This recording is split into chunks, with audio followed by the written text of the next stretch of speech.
Hello, cherished viewers. We welcome you to our program, Mining for the Truth. JoSA Atta is my name, with my wife, Mrs. Sarah Atta. You are all welcome to the program. Mining for the Truth refers to the process of digging to discover the undiluted doctrines of Christ. We attend Church of Christ, of course, in the same congregation. Mining for the Truth has two reasons as follows. One, to teach the word. John 1 verse 1. In the beginning was the word, and the word was with God, and the word was God. We can prove. Reading Genesis 1 verse 1. In the beginning, God created the heavens and the earth. The plural Hebrew word for God there is Elohim, God the Father, God the Son, Jesus Christ, the Word, God the Holy Spirit. Elohim means God is powerful and God of creation. 2, to teach the truth. John 8:32. And you will know the truth, and the truth will make you free. What is the truth? John 17:17. Sanctify them by your truth, your word is truth. What is the truth manifestation? John 14 verse 6. Jesus said to him, I am the way, the truth, and the life. No one comes to the Father except by me, or except by me. Except through me, or except by me. The phrase except by me means that there is no any other name under the heavens and the earth upon which we are being saved, except Jesus Christ. Act 4 verse 12. We invite you, Mark Campus Church of Christ. You are all welcome to the program. Doris Odonko, you are welcome to the program. I miss you, and then I love you so much, and I know you reciprocate. On that note, we start with what we have today. We're going to look at, the topic is the beginning of modesty. And the text will be Genesis 3 verse 21, which you can read. Normally, people can classify this as the fall of man. Genesis 3 21. Also for Adam and his wife, the Lord made a tunic of skin and clothed them. Okay, thank you. So, God created the Garden of Eden, placed Adam in. He instructed Adam the do's and then the don'ts. I always say that as a human being, the moment you are becoming two, the first is to do orientation and induction. When Eve came, Adam never oriented or inducted Eve. So she did what she thought was right in her own eyes.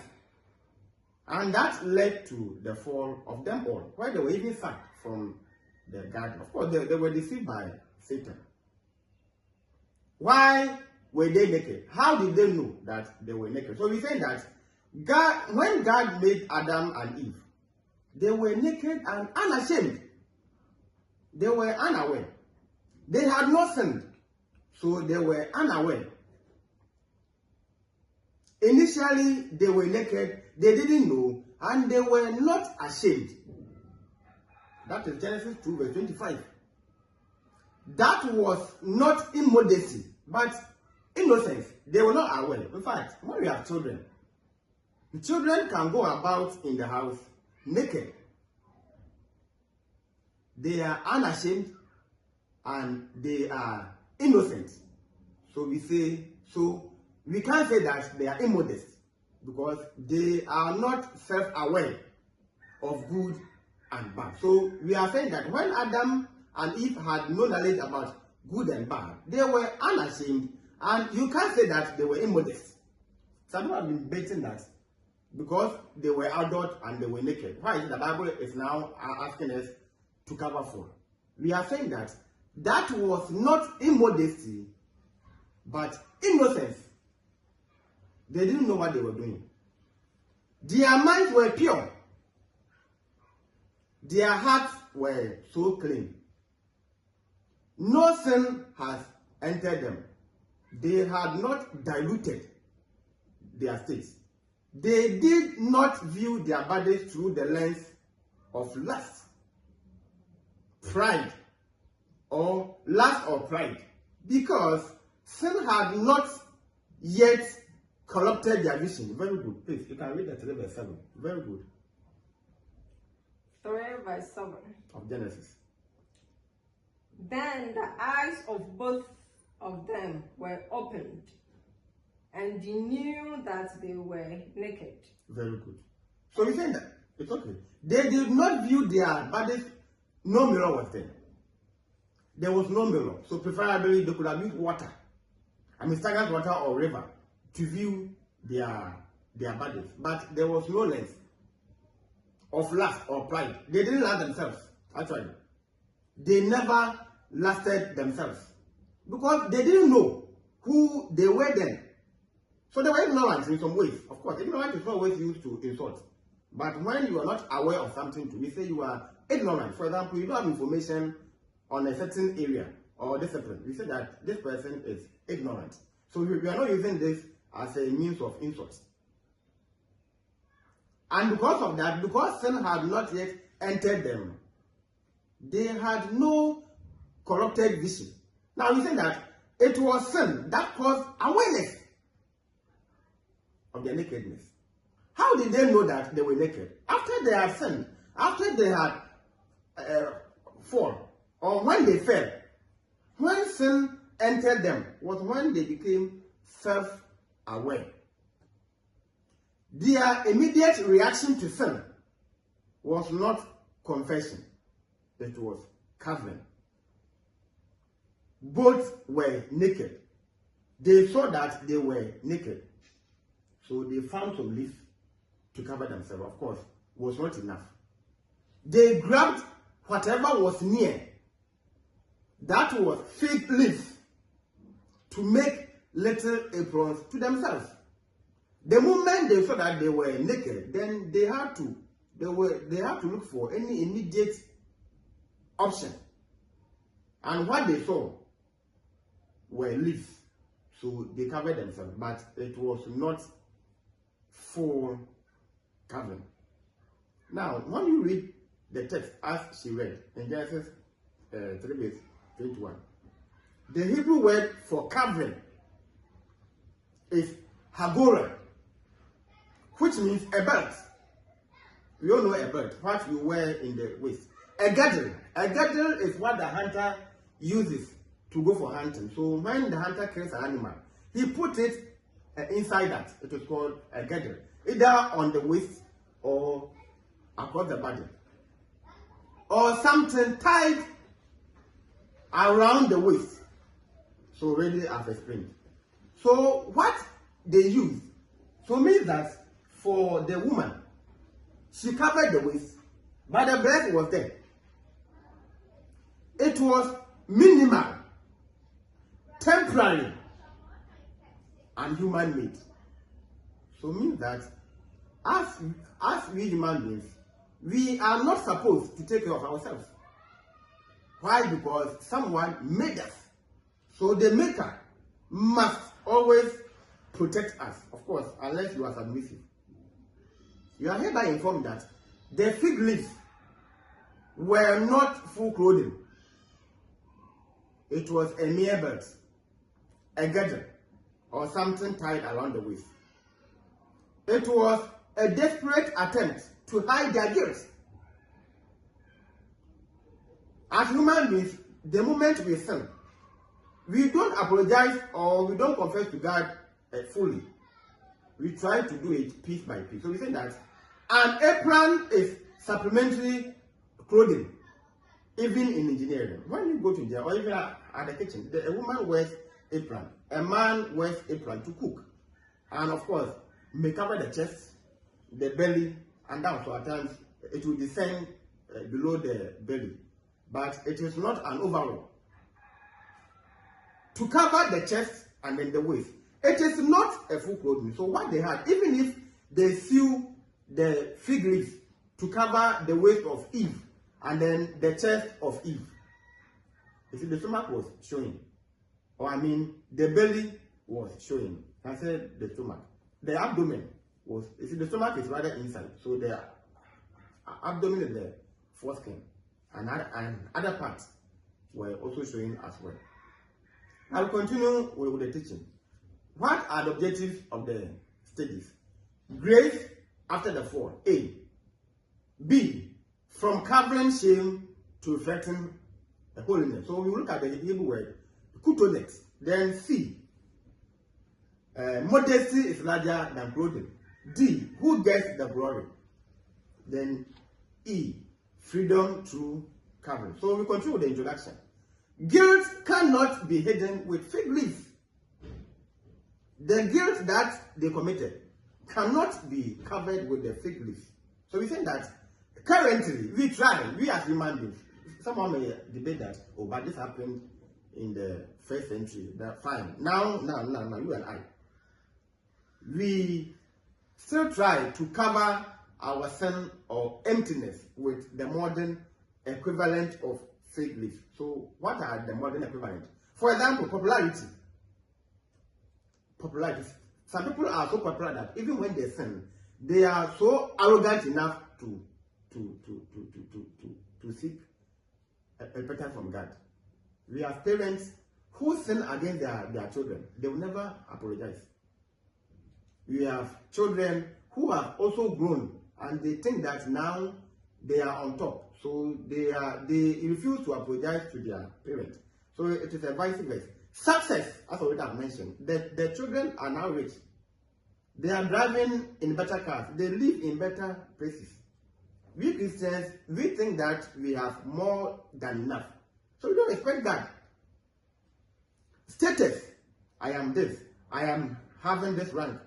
Who are you to judge me? And material things. Once you have everything, you have achieved everything.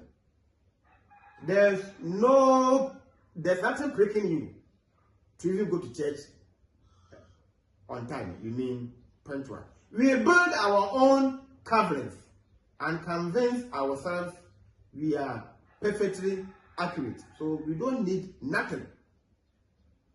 But deep down, the shame remains. So see what they have been wearing to roam around. We are here criticizing that Adam and Eve, what they had was a mere apron. Now what of today? The indecency is everywhere. Indecency is everywhere. And from gender equality abroad, they are saying that supposing you rape a girl or a woman, you are in a court. Why did you rape her? That her skirt was enticing. I know that they're going to increase your sentence. Why? Because indecency or indecent dressing, I call it sexual appeal dressings, are not a point to be used to rape or to look at a woman. In fact, you cannot even look at a woman twice who is indecently dressed. The law will prosecute you. So we should allow them. This is a human rhythm, and it is a foolishness in terms of First Corinthians 3 verse 19, that for the wisdom of this world is foolishness with God. What do you mean by that? But you see, human beings have crafted their own ideologies. First, Colossians 1 verse 8, I'm sure. They have their own wisdom in this world. They live by their own traditions. They do what they think is right in their own eyes. And so therefore, you cannot touch them. I'm so surprised that desire will send people to hell. I am surprised. I think I was discussing with my wife in some hours when we were washing. I think yesterday we were coming home in a car where I was telling her that people are going to the Lord's church. They go to church with makeup, eyelashes, artificial nails. They paint their mouth. Why are you going to church? I am surprised. You are wasting your time. If you are a madam, if you are a teacher in a school, and a student has been coming to school doing what he or she wants, you are quick to say that you fail. The person is not serious. He is just attending school to add to the number. No seriousness, no homework. The person doesn't pay attention in class. Nothing. You were a Christian, and they are so enthusiastic. Oh, don't judge me. Don't judge me because you're not God. But we are reading the Bible as our constitution. People have been wearing the same fig leaf to roam around. But this time around, it has been modernized. The same thing. So desire will send most to hell. Of course, first is Tartarus and then hell. The Bible does not accept well of artificial names to church. Not even in the church. Because if you are in the world, Matthew 5 verse 13 and 14, you are light and salt. So we don't always worship God.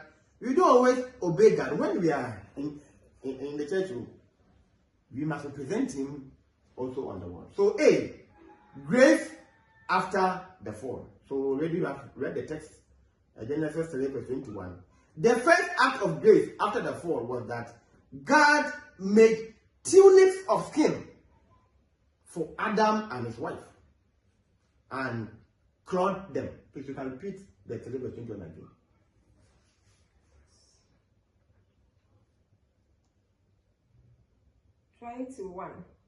Also, for Adam and his wife, the Lord God made tunics of skin and clothed them.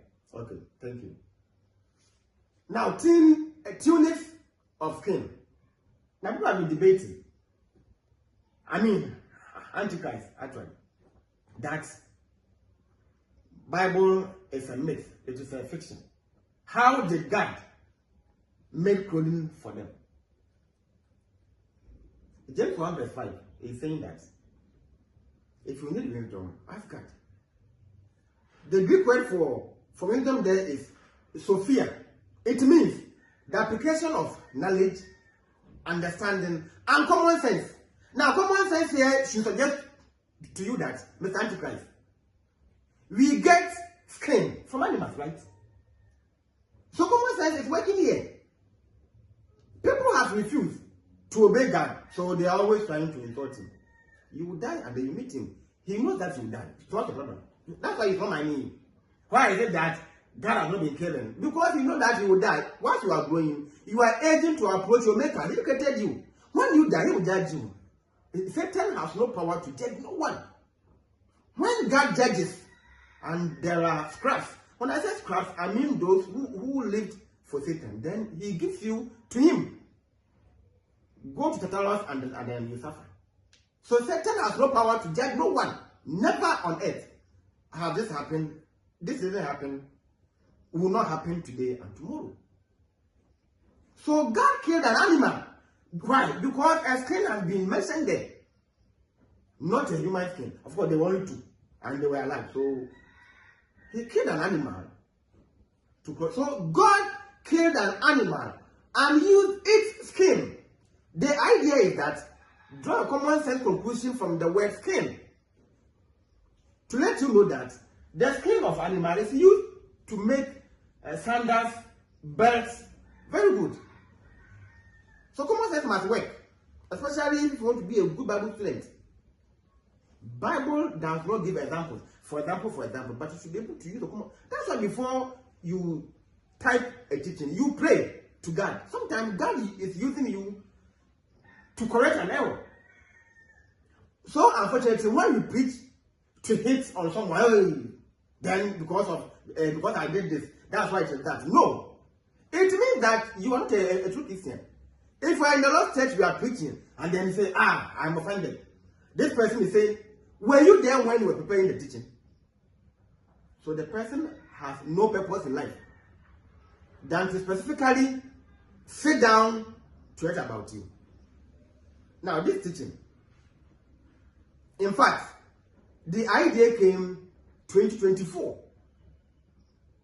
So, now I've labeled it January 2026.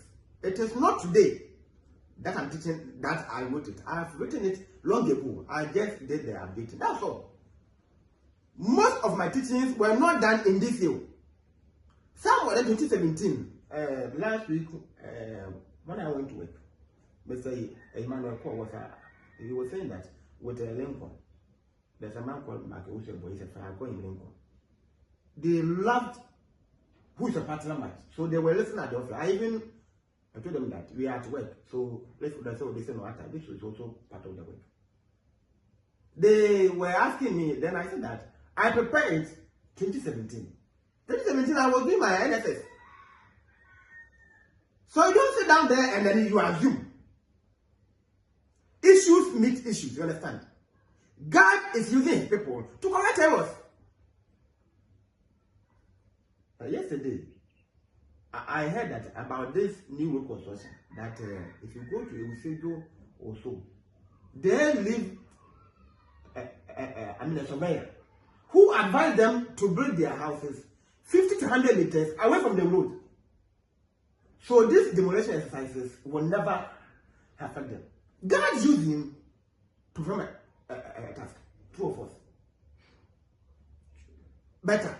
You see, so if God himself will not leave his heaven to come here and direct, he's using us as delegate. That's why I mentioned Matthew 5, verse 13 and 14. That we Christians, we are representing him in the world. These verses, he was precisely talking to the apostles only. You see, so we are not here to act, but you see, it is quite so surprising that I, the Father, have no purpose in life.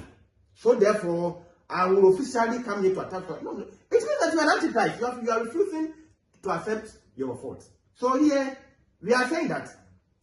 Now, common sense should let you know that God killed an animal. So the Hebrew word "or" is translated as leather or hide. So synonym for skin is leather or hide. We mean hide. Hide is H-I-D. It is not always making reference to dodge someone, but also the skin of an animal. My brother, my sister, when I began to learn my Bible, they taught me English for 2 years because I knew I was going to do my presentation online using English language. I took my time to see the part of speech, figure of speech, comprehension, a whole lot. A word has at least 2 or more definitions. So you think that the Hebrew word found in what she read, "or" means leather or hide, which means the skin of an animal, whether raw or prepared for use. So it could be fresh or preserved. You see that when they skin a goat, a sheep, or a cow, I think they use a nail to stretch the leather in the sun. It means they're trying to prepare it. But when it is fresh, it is raw. So we think that the skin of an animal, whether raw or prepared for you. So hide. And I'm trying to define hide or leather. So don't think that hide always means to dodge or to dodge someone. Now, the Hebrew phrase Kuttonet grammatically is for the word or the phrase tunics of skin. So tunics of skin in grammar or in Hebrew is called Kuttonet. Kuttonet. It refers to a long garment covering the body from the shoulders to the knees or even the ankles. Some would debate that I didn't define modesty. Of course, I didn't define. Why should I waste my time to define? But already now I'm defining it. We are looking at the beginning of modesty. I am not modesty. Already I've thought about living for Jesus.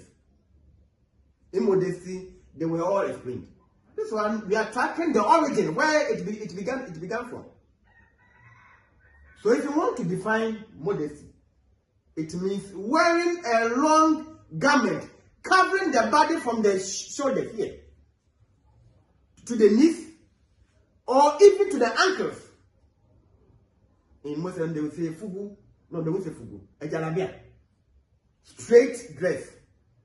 Showing no indecency. That's the perfect definition for modesty. It means that no portion is shown as a sexually appealing. However, people go on to slay. Even when they have dressed, when they are wearing a garment, if you tighten their skin, a holier, yet they are slaying for Christ. I repeat myself that the Hebrew phrase Kuttonet, grammatically translated as tunics of skin, means a long garment covering the body from the shoulders to the knees or even to the ankles. What they see, the first couples, was covering maybe the waist and then the chest, not full. So we say apron. God is not interested in your apron dressing. Do you dress as a form of wearing apron? It shows that you are indecent. Unlike the fig leaves, these garments required sacrifice. An animal was killed. An animal was killed. So this means that before you can refrain from indecency, you must sacrifice. Why? Because you must vow to follow Christ. I'm surprised that people are following desire to be indecent. I am surprised. Some have been drinking alcohol. They will drink and drink until they die. Desire. They can't give up. Something had to die for their shame to be covered. So an animal was killed. Blood was shed, foreshadowing the sacrifice of Christ. Christ died for you and I, so that our sins were forgiven. That when we stay in Him, faithful to the end, we're going to be granted paradise and then heaven. The true Lamb of God. In that single moment, God was teaching humanity that only He can provide a covering for sin, not our works, pride, or our efforts. That was where modesty begins, or that was where modesty began. Not in fashion, my friend, but in atonement. Are you ready to sacrifice your desires to follow Christ? Or you're going to remain in your pride and arrogance?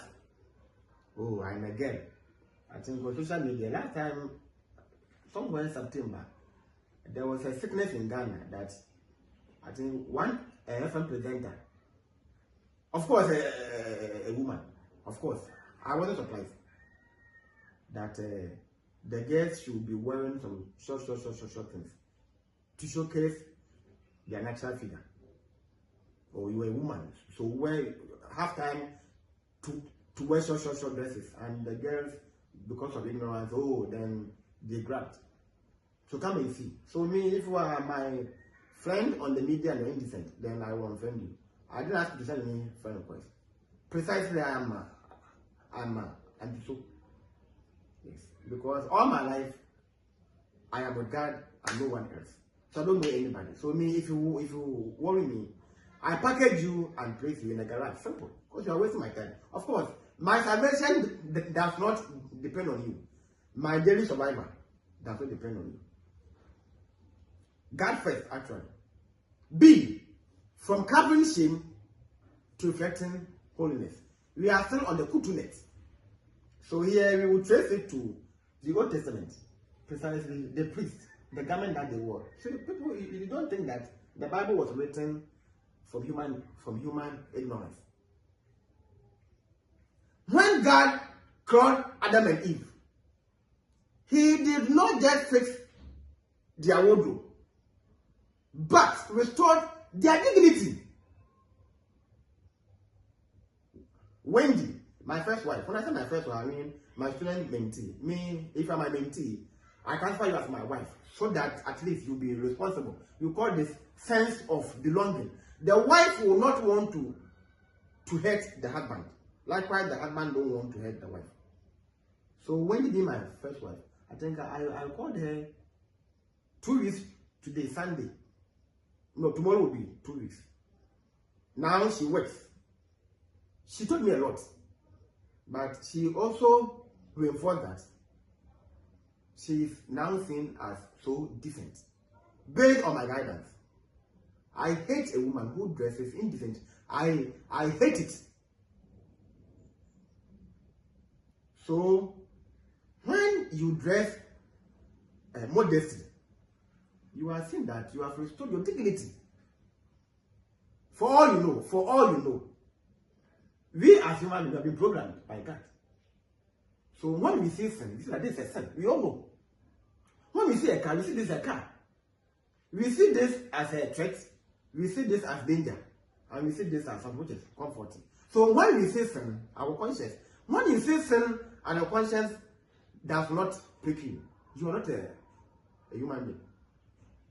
Or maybe you have intentionally decided to have a safe conscience to be fine. But when we sin, you know we are sinning. Now, dignity is found when you dress modesty. Simple. Your dressing addresses you. Do you agree? The way you dress is the first address. Humanity's covering was minimal and self-centered. Oh, I say this to be good. So small. Oh, yes. That's how I prefer to show my body figure and a whole lot. God's covering was full and redemptive. God redeemed them from shoulders to the knee, even to the ankles. That is the difference between hiding from God and being hidden by God. People who dress indecently are hiding from God. And at times, me too, when I say that you are indecently dressed, I watch you how you sit as they are pulling their skirt. Don't pull. If you are brave, don't pull it, my friend. Some have worn a very huge hair. And that's what I'm this. The hair is not even for hair. So I'm surprised why you're wasting your time with this artificial or someone's, how do I even put it?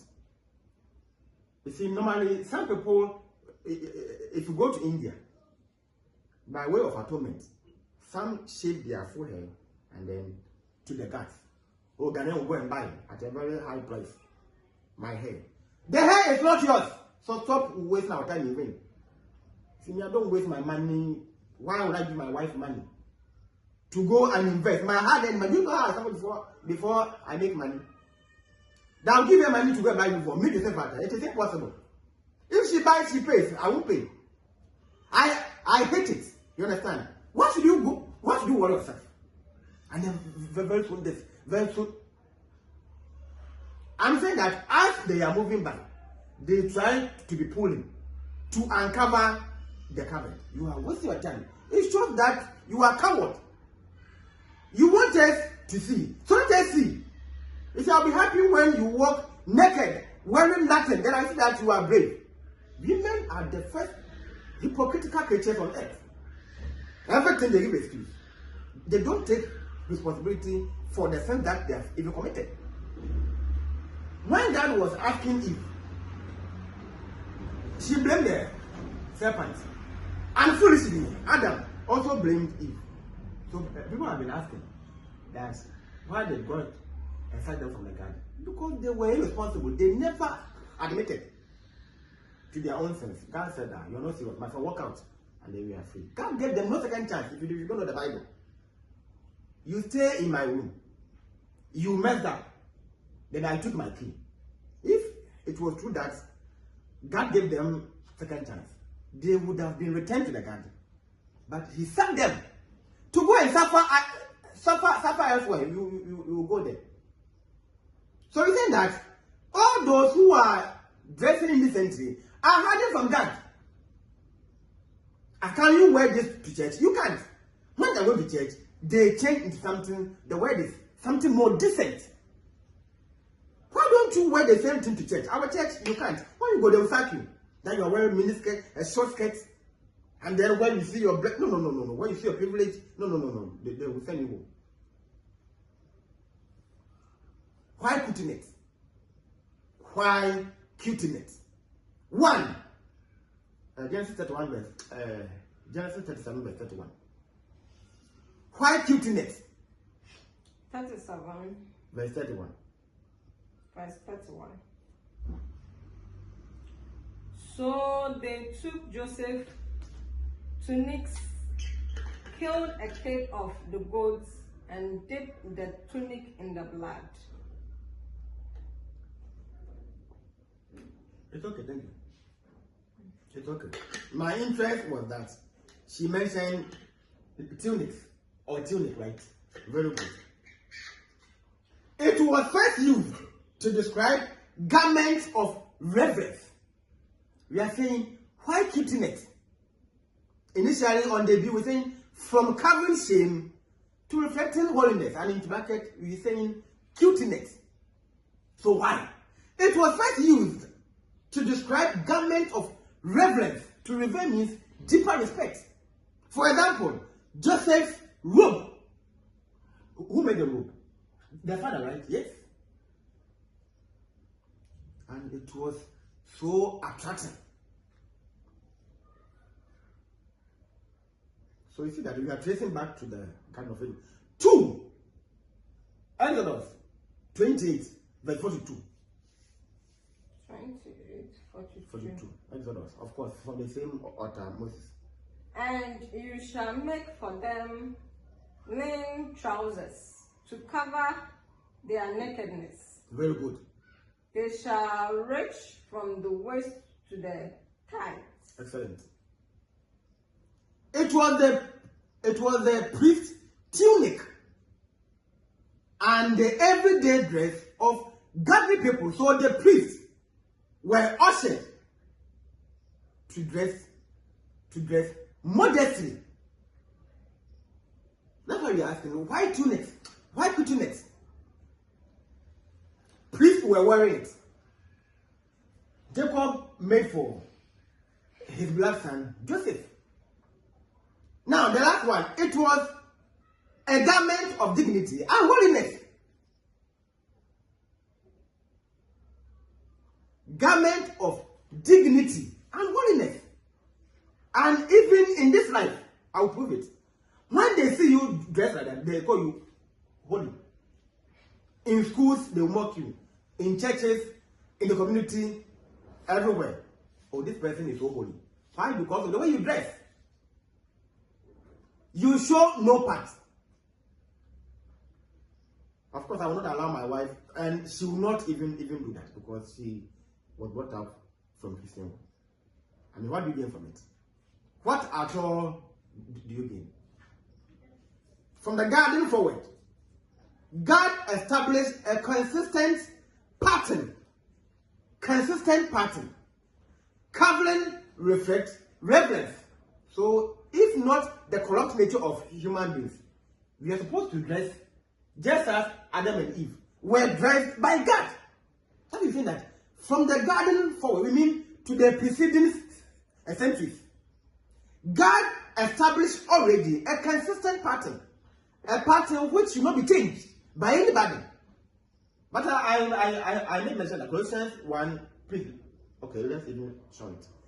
The Colossians 1 verse 8 is saying that, be careful so that no one brainwashes you and deceive you with traditions of men, the philosophy and ideology of this world. Of course, you can say by culture.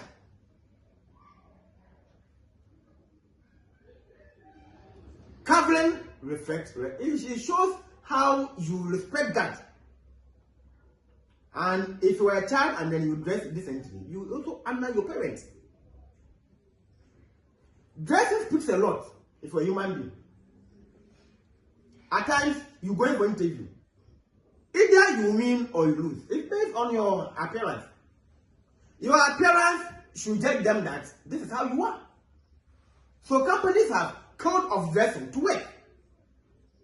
When you cannot dress the way you want, when you go there, they're going to induct you for you to know what to wear, not to wear, so that they can easily sack you. People are sacked. Engineers are sacked based on indecency. And later, the girls will accuse the men that they were harassing sexually. And what do you mean?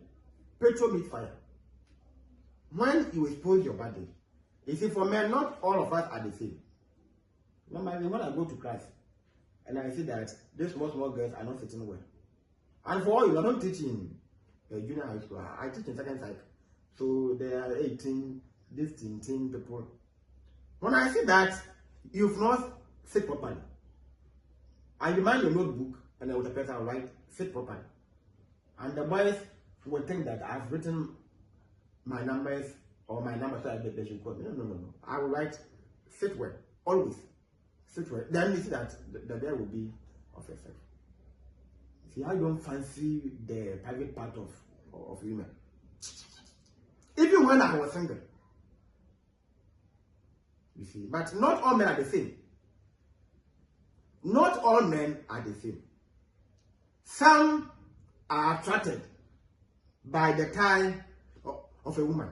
With a little show up, they are attracted to you. So they will rape you. Why? Because you give them the chance.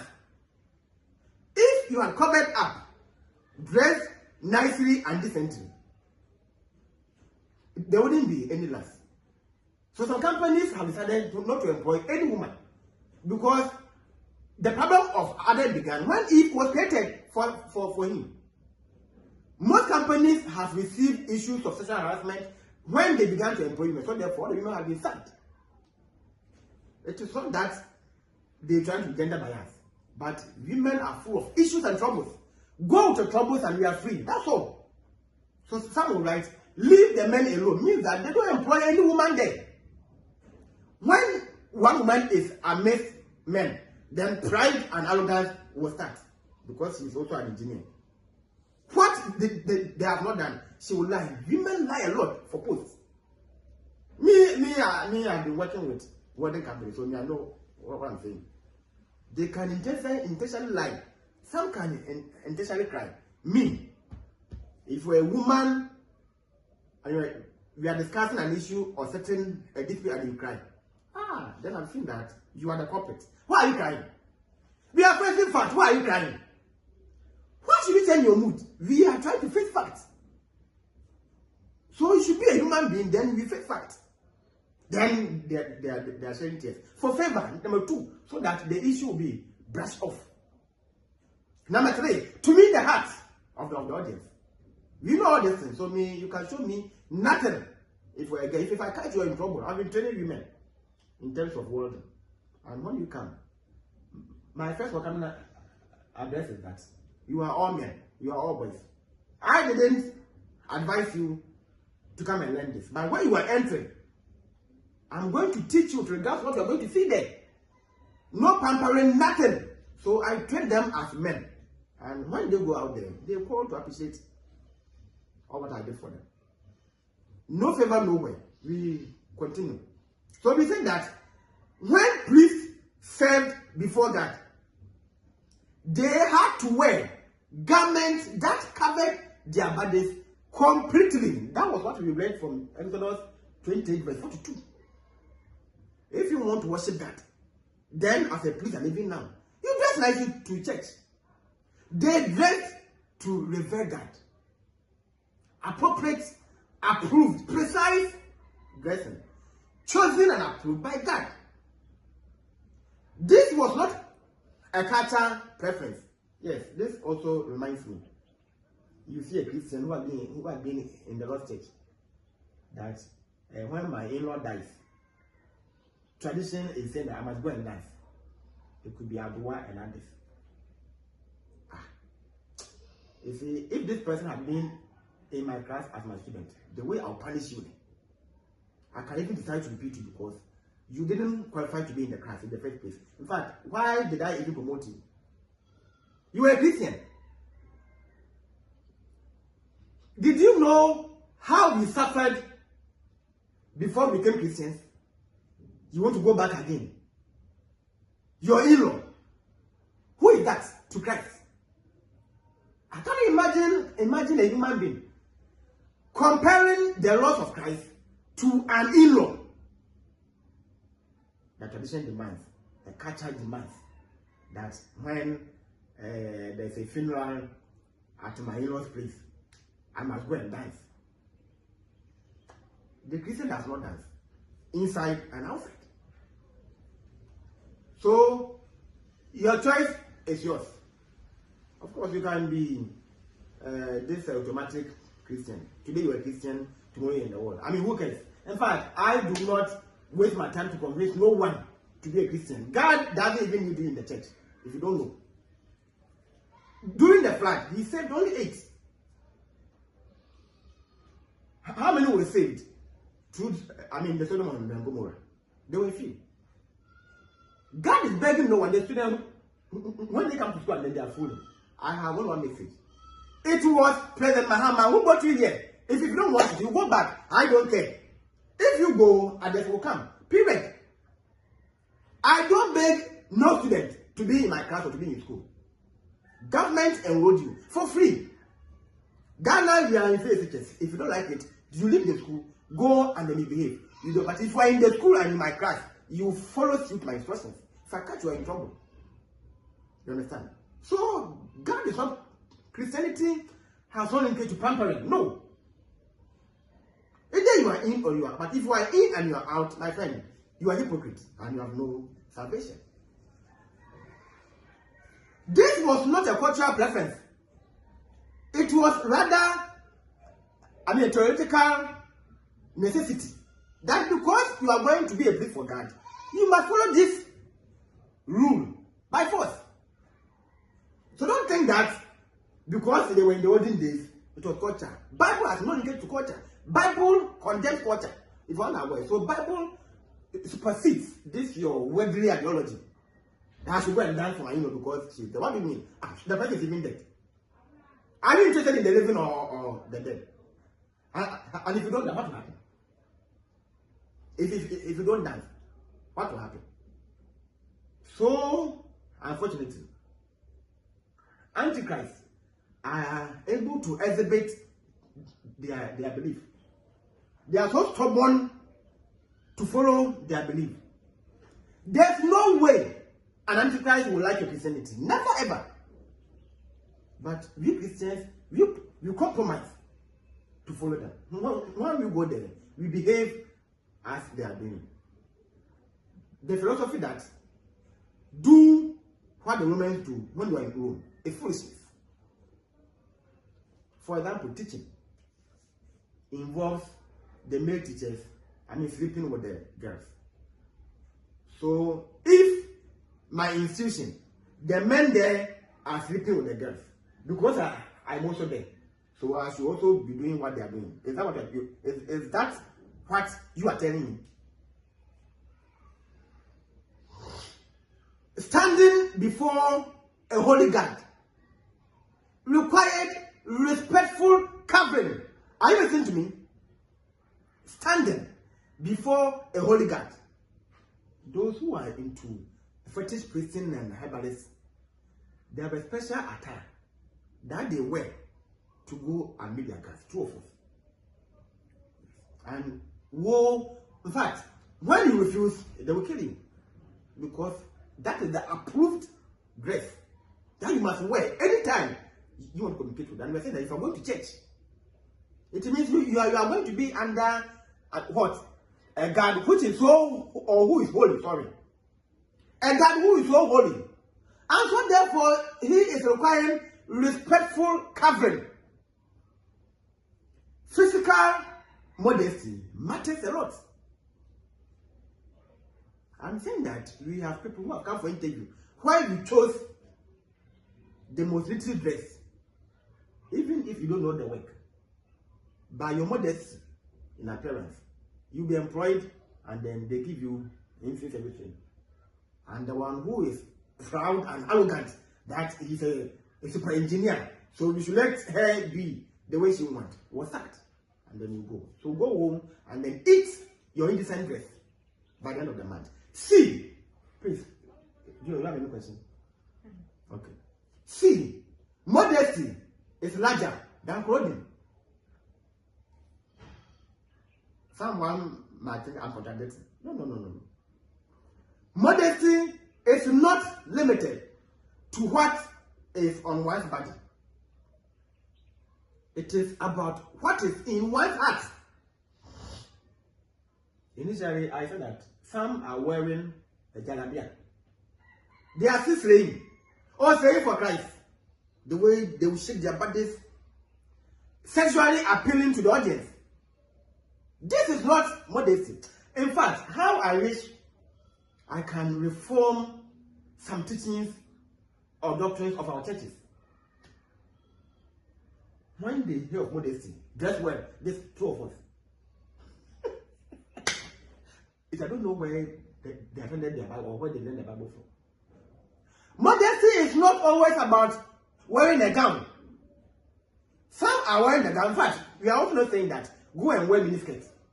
But here I'm trying to point to you that some are dressing, or some have dressed so holier, yet they are saying the way they sit. Sometimes the gown is so tight fitting. Do you call this also as modesty? So I think that it is time that people should reform the way they teach, because it's always one way. Yes, and it is so boring. I myself, the way I taught the immodesty, if you listen, and I'm the same person teaching this, you marvel. This shows that God is working in me, and not that you are teaching. Some will even teach to us. You see, fine, you have seen a problem that we want to address, but you must also understand that the person, you have a challenge and then a problem. Do you understand the difference between a problem and a challenge? You've given birth. Your child will obey you till she or he reaches the teenage. She wants to redefine herself or her future. Hey, then the parents are annoyed.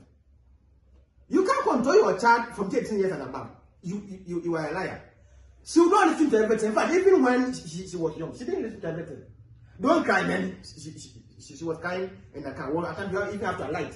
Pick another car because she was disturbing in the car, and then the passengers were also annoyed. So we have to reform. We are always rigid, and it's wrong. We always channel our teaching to only one thing, but this is not found in the Bible. So we're saying that modesty is not limited to what is on one's body. It is about what is in one's heart. And we are not saying that go and wear miniskirt and say that in my heart I must even go. No.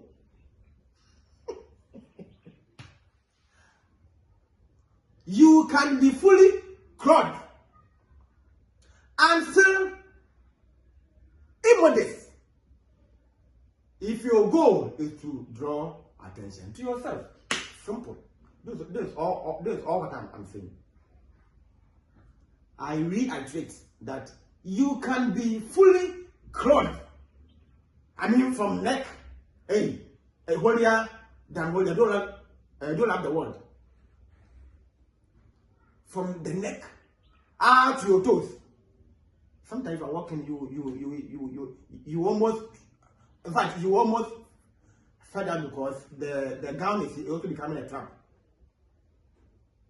You can be fully clothed or clothed and still immodest if your goal, your goal is to draw attention to yourself. Please read 1 Timothy 2 verse 9 and 10. 1 Timothy 2, 9, 10. In like manner also, the woman that 9.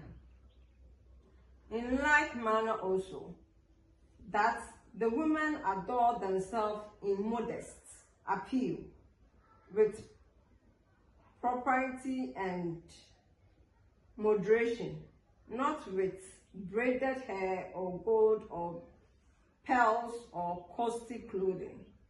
10.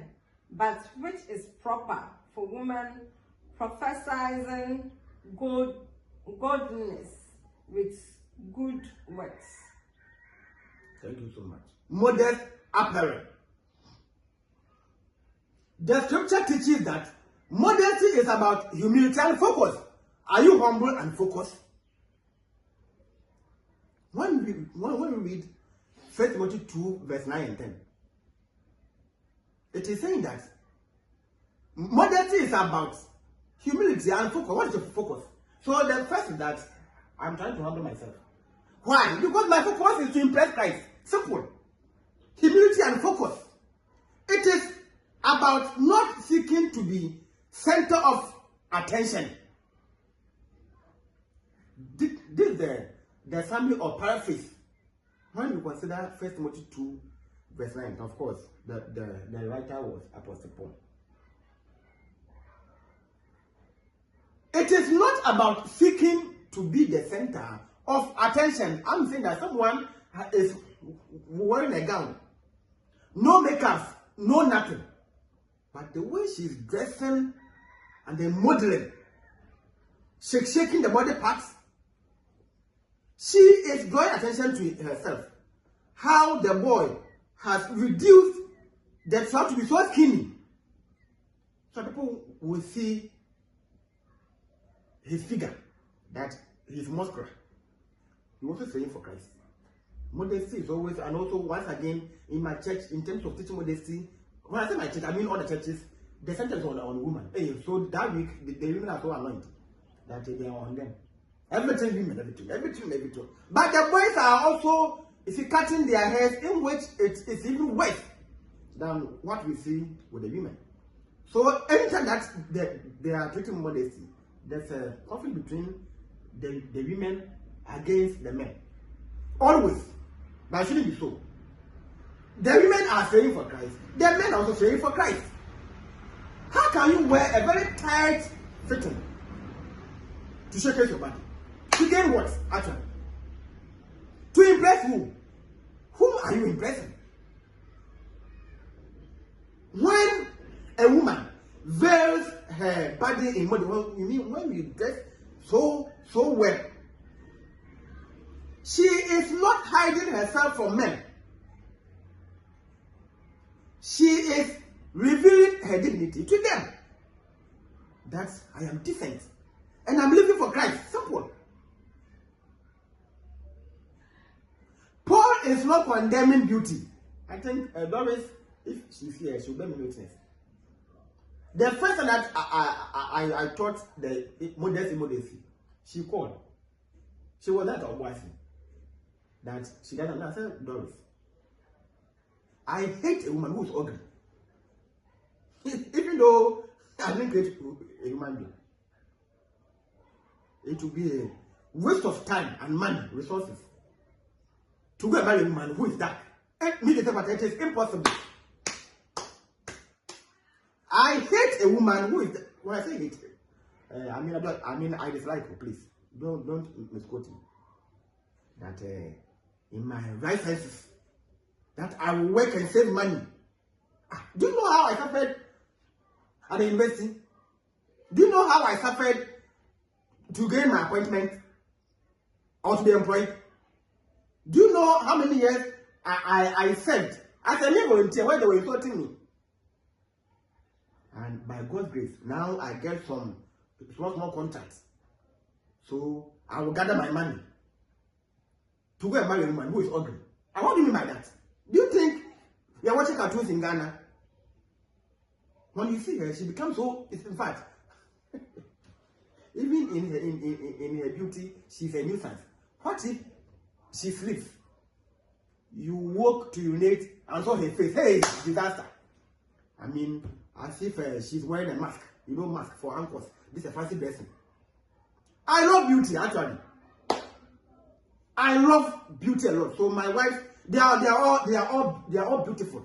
To some point, I stopped choosing those who were dark. Oh, of course. What's wrong with someone who is dark? Well, someone is dark and the person is beautiful. Yes, but that's why God also made more men. So he chose me from the rest. You see, that is wise though. That's why he didn't limit you to only one man. He also didn't limit me to only one woman. There are many women in the church, but I chose only one. Because I'm coming a moment.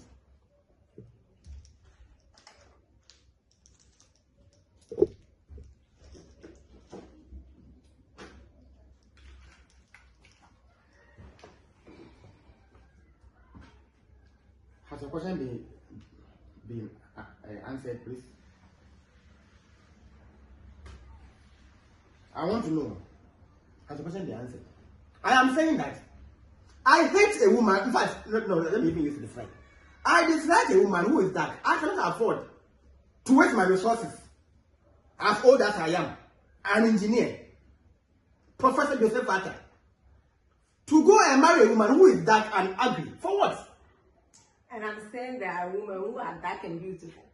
And I don't like a woman who is dark in complexion. She will waste my time and eyesight. Why you are dark? Yes, that's why I need the one who is fair to mix the color of our future children. The Bible has no linkage. In fact, we must spend more time to explain this. They have used this to suppress the women from dressing. And it is a sin. If you are a Church of Christ branch who is using 1 Timothy 1 verse 2 verse 9 and 10 to suppress the members from dressing, that is a sin. Paul never ever. So to be honest, I said always, you must dress to look very beautiful. When I see you, I must be happy than being angry. At times you are, in fact, you see some woman and you lose appetite for food entirely. You are considered the fact that she's ugly anyway. Of course, we are not mocking, but you have the right to make a choice. There are women who are fair and ugly. So therefore, I chose the man who is fair and beautiful. Me, I have myself to every question. Before you ask, it's my student. Before you say I have a question, I already have an answer. So me, if I don't want to answer you, I want, especially if I'm teaching in my local church. If I ask a question, I want to answer you. In fact, I'm surprised that as old as you are asking me this. Class 1 question. As old as you are, if you were learning the Bible at your age, you should be at the FM station to defend the gospel of Christ. You are in the church, idle, asking me I want money. So I give to the audience. If you don't answer, then we table it. Then the next Monday they will answer. I want to answer you. I don't see why you should be that lazy to ask me Sunday school questions. Me, I don't mind you. And even in my class, if I'm teaching and you ask me a question which is of no importance, either I punish you. Sometimes I even let you give me 10. Push-ups. I'm pressing. Yeah, because you are becoming a lazy student in my engineering class. Engineering is for people who are active.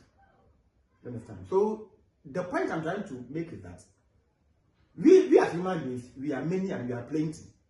Choose your choice in marriage. If you want a woman with big buttocks, go for it, my man. Or you must go for it. If you want a woman with a heavy breast, go for her. If you want a woman with an ugly face, go for her. God will bless you anyway. See? And in future, don't come and last someone's wife because you were not blind. There was no light out when you were proposing to her. Choose your choice in marriage. Me, I chose my choice, so I'm happy. Happy after we are focused. In fact, I'm focused on my marriage. When I see her, I become so happy. At times I'm hungry. Then I become satisfied by seeing her face. If I am bored and I see her, then I become happy. Likewise, when she sees me, she also becomes happy. She loves the way I welcome her from out when we meet at workplace and then we are coming home. Your spouse must be your source of happiness. That's what I'm trying to say. So Paul is never ever, nowhere. So Paul is not condemning beauty. The woman must dress so beautifully. I am saying that dress to be so beautiful. But if you're ugly, do you think you get customers in the church? You are so ugly. If you don't dress, find time as a woman to stand in the mirror to dress. If you're a man and you want to brush your hair, you find time to brush your hair. Look attractive and then handsome. Then you get more customers. That's why you propose it. Then you pray to make a choice. Once again, Paul is not condemning beauty, please. He is condemning attention, seeking, and sexual appeal dresses. Period. So Doris, anytime she goes to the salon to braid her hair, I'm the first person that she videos and send to me, even though I'm not paying the price. Say, is it okay? Then I say, yeah, it is okay. Because she knows my preference. As they are doing the braiding, she will have a video call. I say, this is okay. we move on. Please, do you have a Kenyan question to ask? Because we already have an answer to answer you. Of course, I'll continue. Paul is not condemning beauty. He is rather condemning attention-seeking and sexual appeal dresses. The focus of modesty is not to hide beauty. Please. My church will not invite me. Otherwise, one day I will take this. The people will know that we should let our women dress beautifully, look attractive and tempting. When I say tempting, I'm not saying that you should go and seduce someone. But when what? You see, God, when you dress well, He's happy. Oh, you are very good creature. You understand? Than to make yourself. How do you even classify? To make your put on some shabby dresses and no. You must, of course. If I don't like dressing, that's why she's saying I don't like that. If I can wear one towel for the whole week, and she's annoying. That's why she's looking at me. But I'm saying that those of you who fancy dressing, dress. Be beautiful, be handsome. The focus of modesty is not to hide beauty. Please. We are still trying to analyze the text. We are doing exegesis. But to prevent pride, when you have your hair, the women, with gold, this, we call them accessories, with chains, and you look odd. It means that all eyes will be on you. This is pride. The ribbon is as long as surpassing the bottom, even to the down. I mean, to the side. No. This is extreme. It should be something moderate in propriety. But you must look beautiful. The woman must look beautiful. A man must send his wife to the salon and choose the style.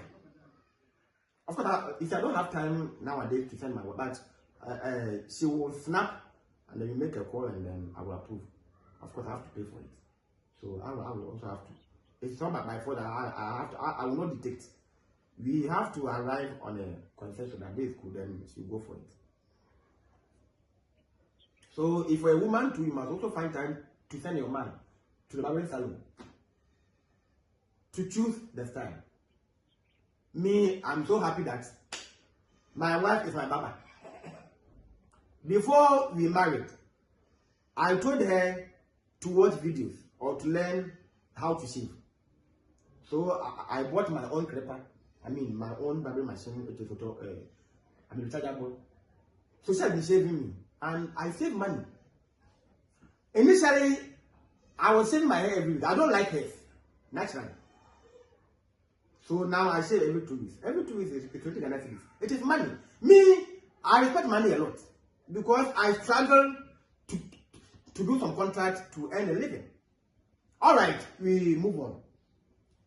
He is teaching that when people look at a Christian, they should not see flash, ego. Flash or ego or excess. I mean, something is above. You should not be above. And not that the person has done that to impress him or herself. They should see Christ. Oh, this man is a Christian. This man is a Christian. That's all. This is all what Paul is saying. So be beautiful to impress Christ. It has ended everything. True modesty is a quiet confidence rooted in Christ. Not a loud campaign for attention. Rooted in Christ.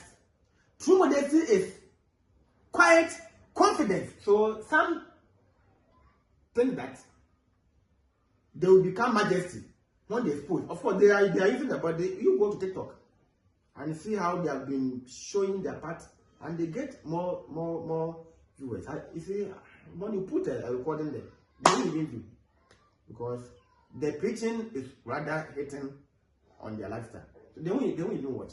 But you go and then put, you see, you get 100K within some few months. True modesty, okay, here have been said. It is not about avoiding beauty, please. When you wear the gown, you are not avoiding beauty, but you are trying to evade pride. So true modesty is not about evading beauty. Sorry, I said you are not avoiding beauty, but you are trying to evade pride. So you are trying to run away so that people will not see you as an antichrist. In fact, when you dress indecently, you try to counterattack to Christ. So this means modesty includes how you dress, talk, post online, worship, and even how we serve. So modesty, once again, I'm stressing, it's always about dressing. You are a fool, you are this. Very soon the person is trying to insult. You are being immodest.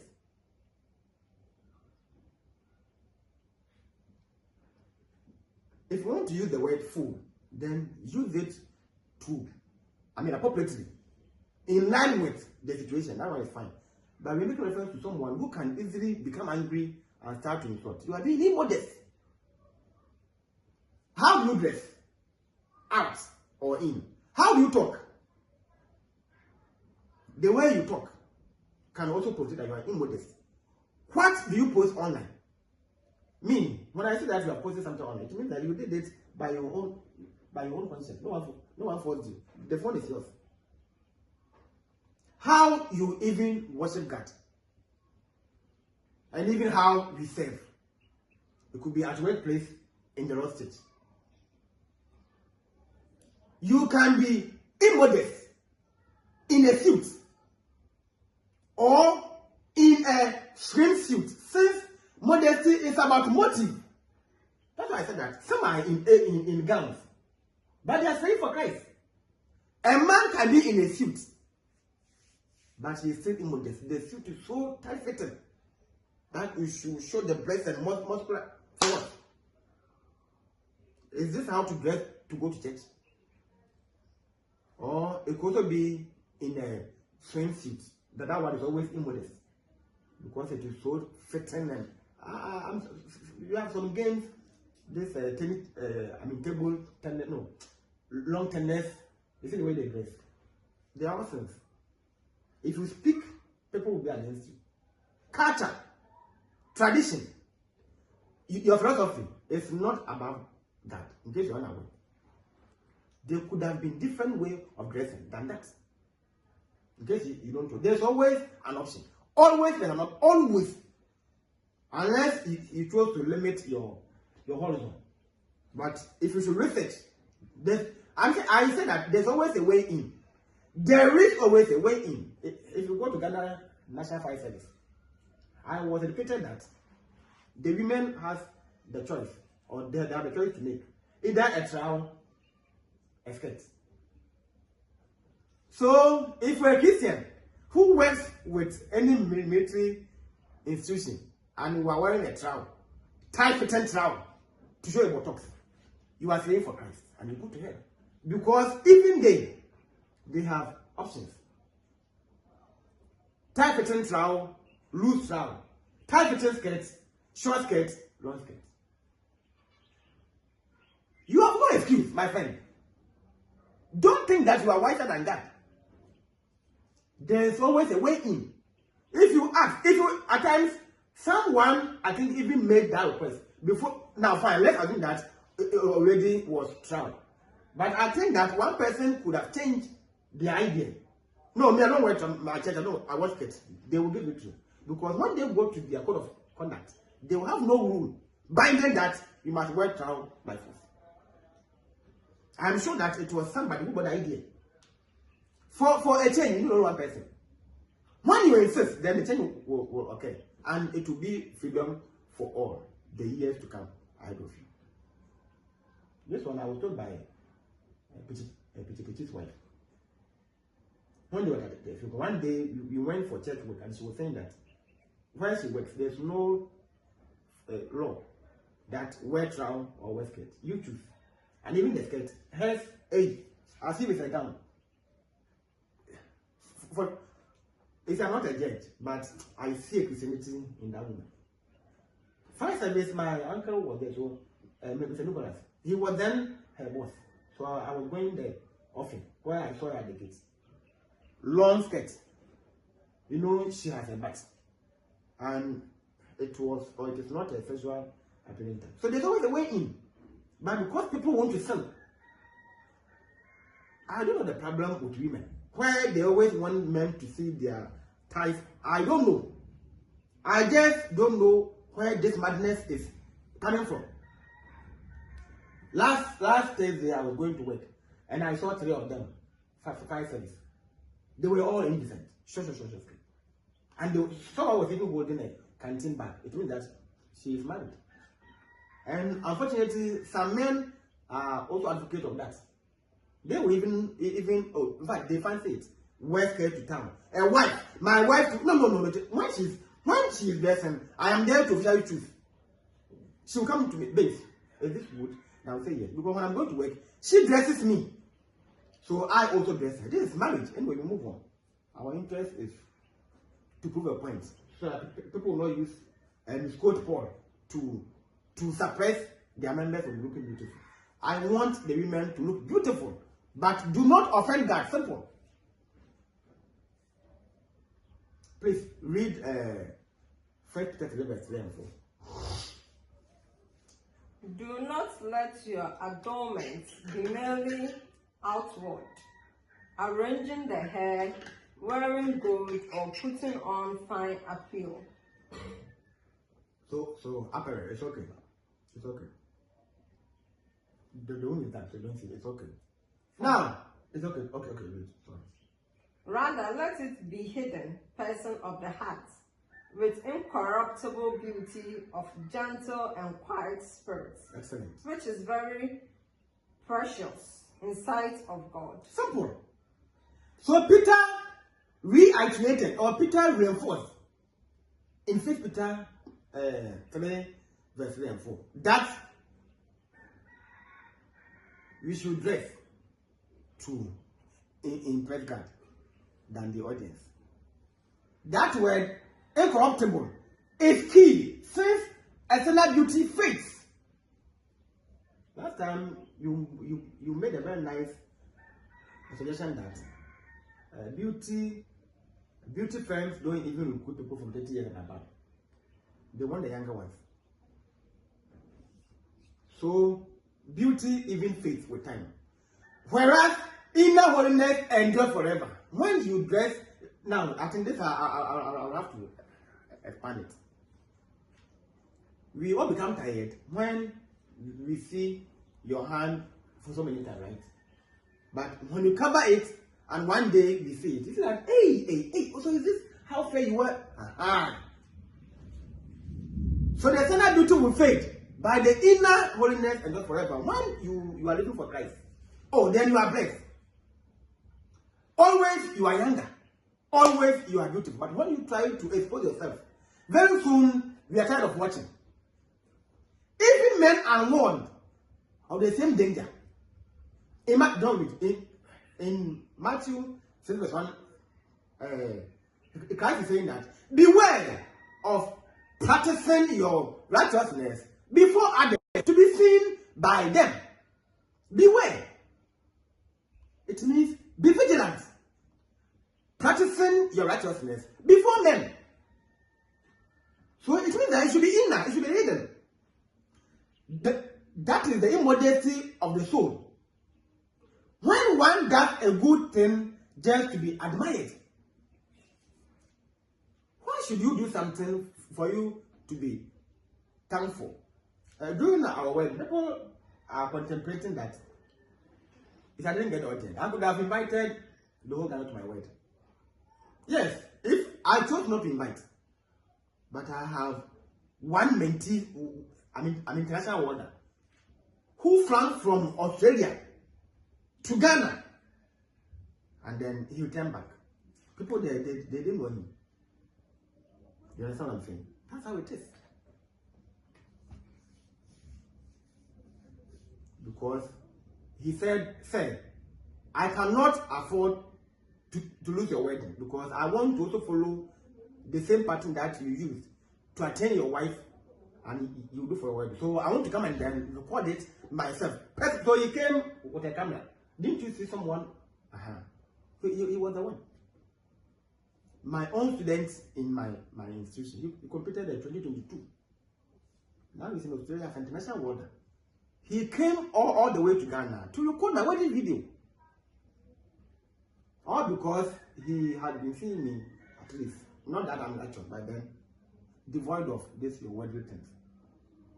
So he admired the winner. Whether it is pride in words, a physique, a talent, or influence, it is still a way of saying, look at me.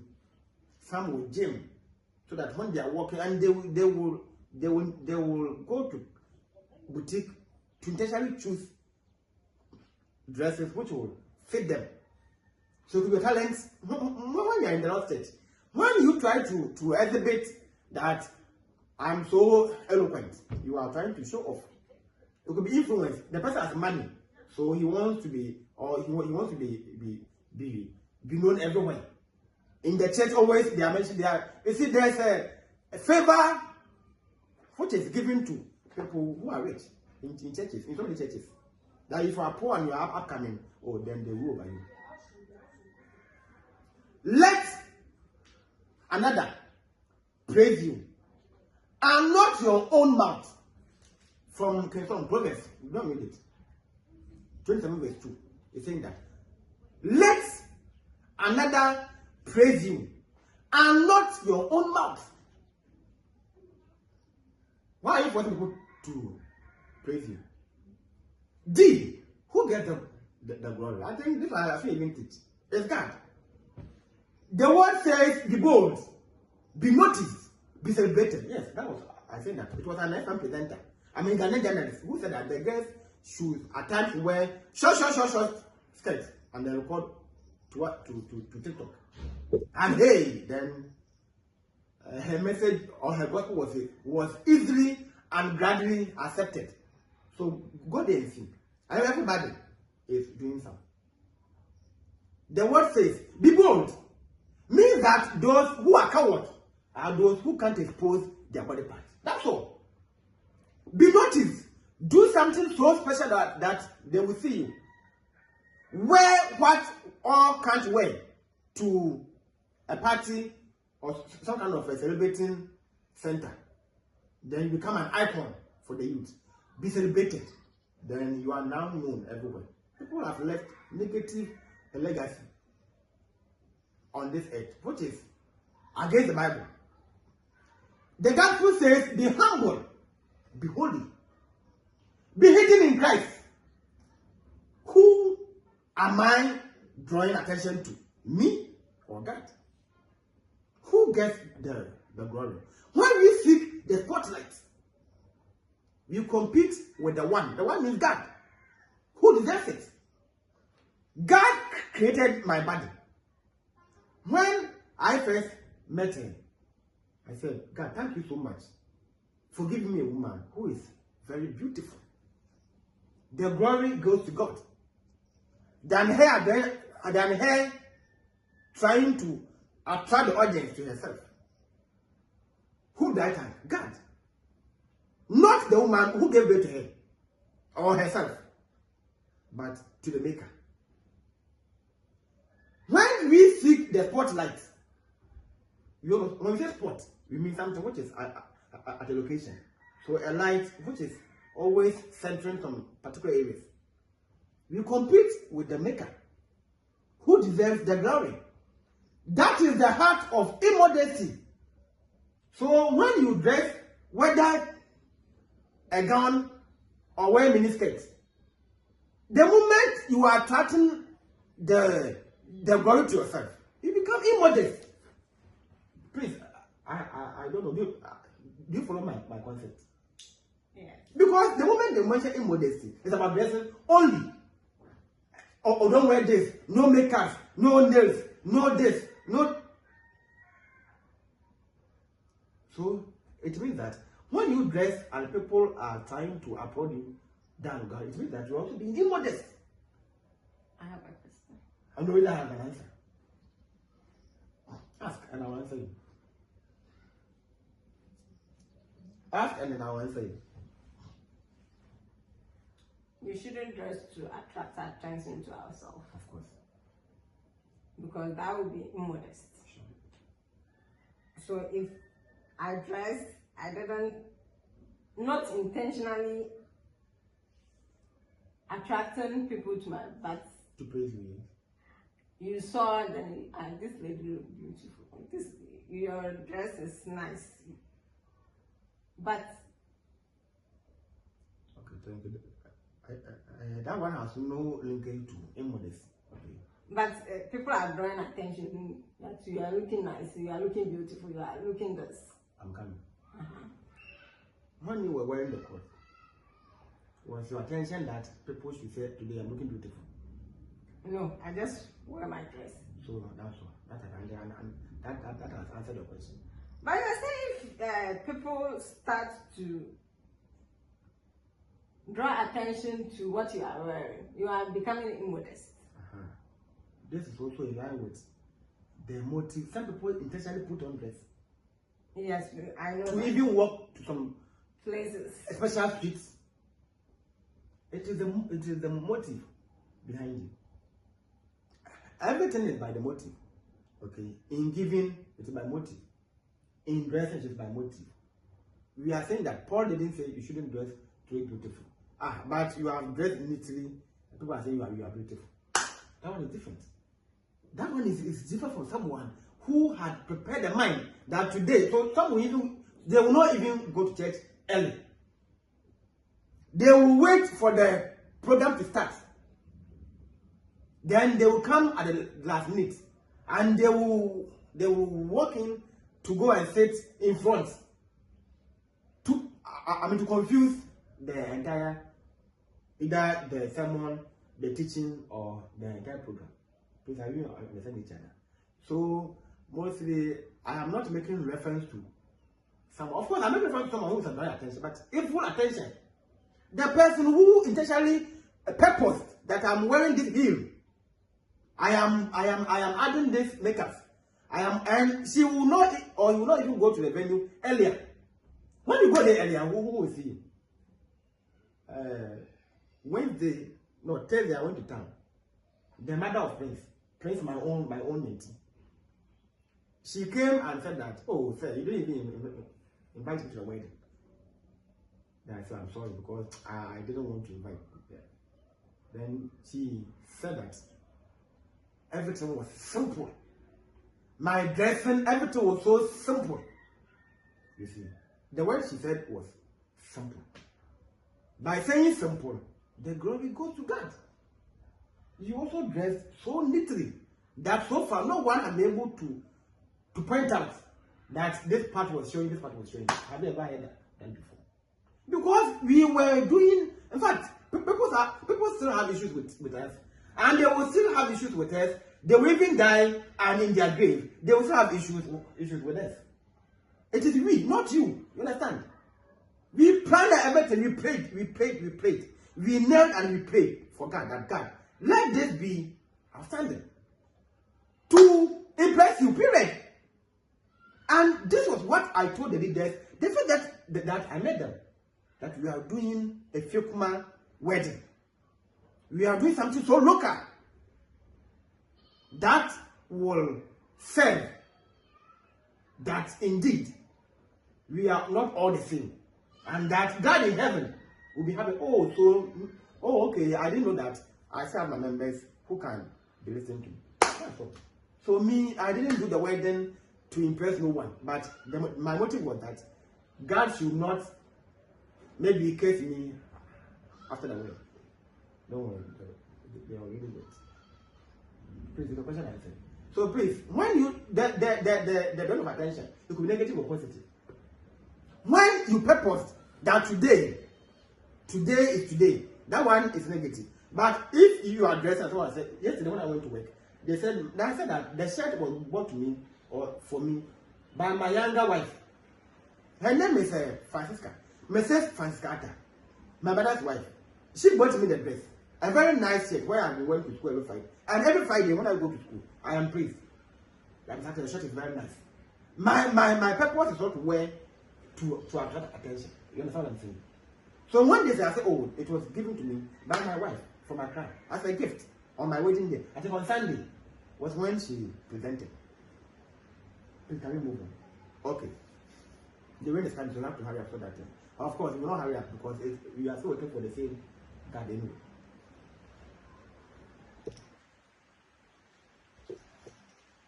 Okay, so we move on.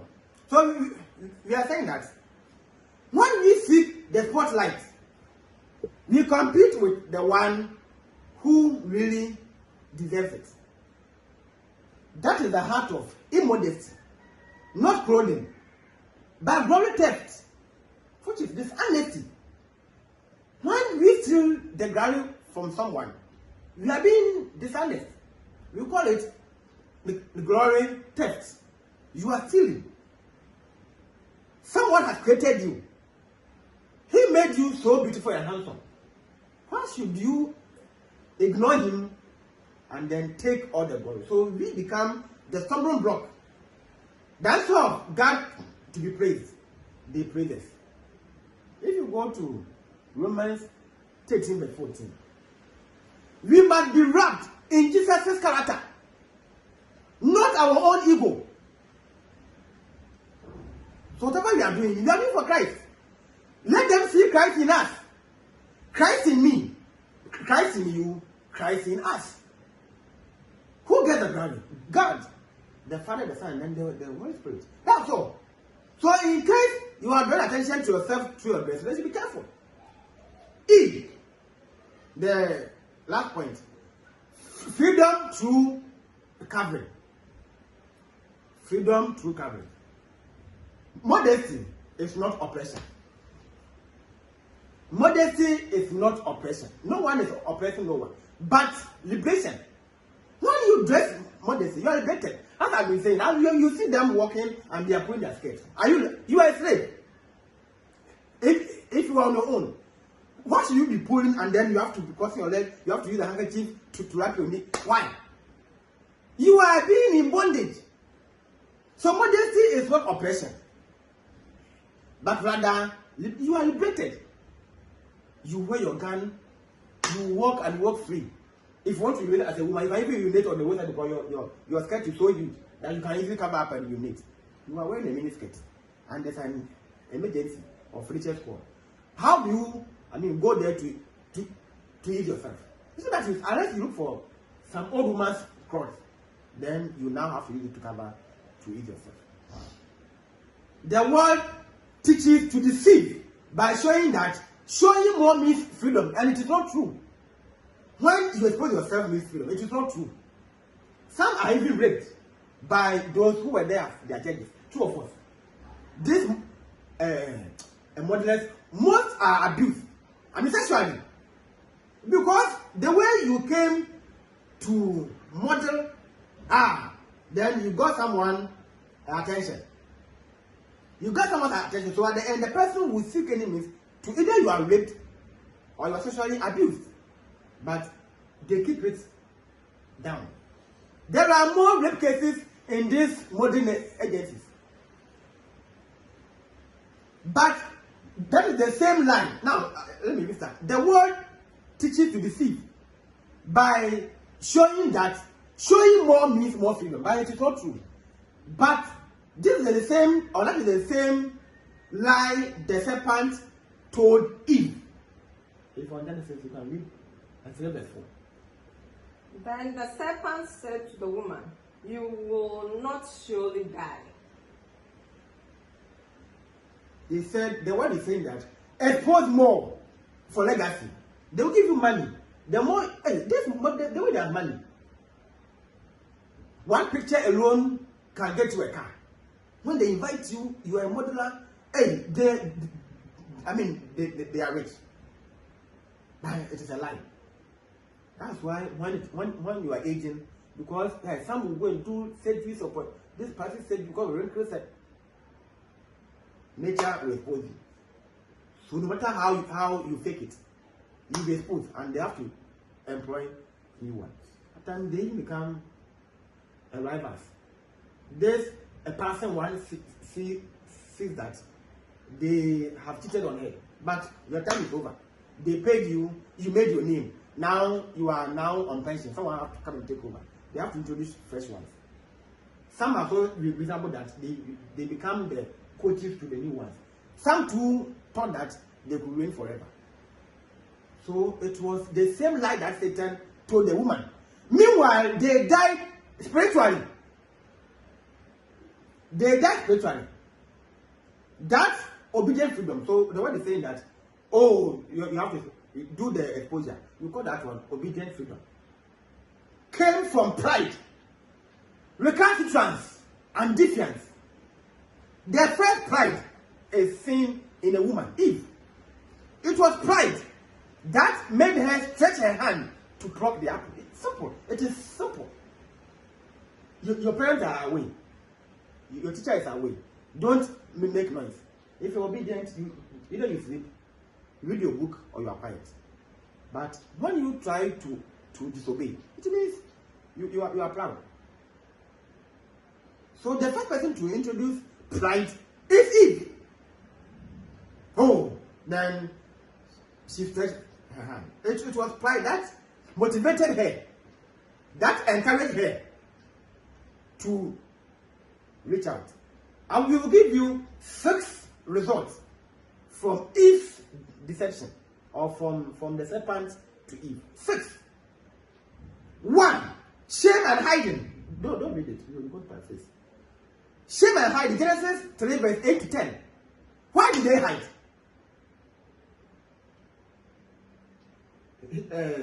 He said that when you eat, your eye will be open. Why did they hide?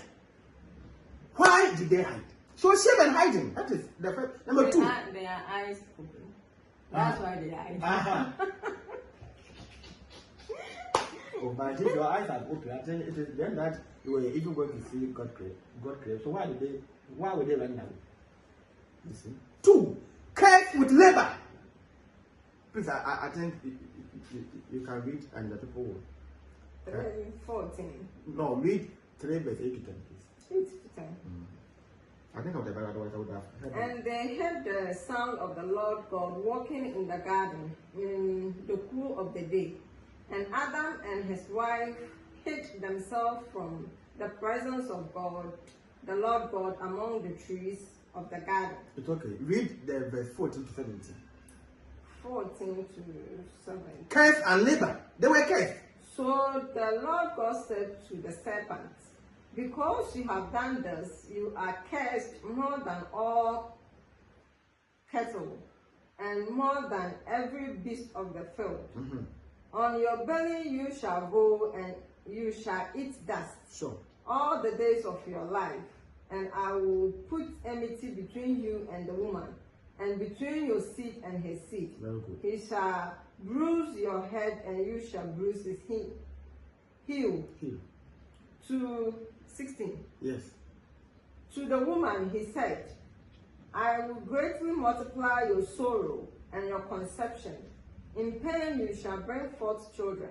Your desire shall be for your husband, and he shall rule over you. Yes. Oh, yes. Women love than men. Okay, you continue. 17.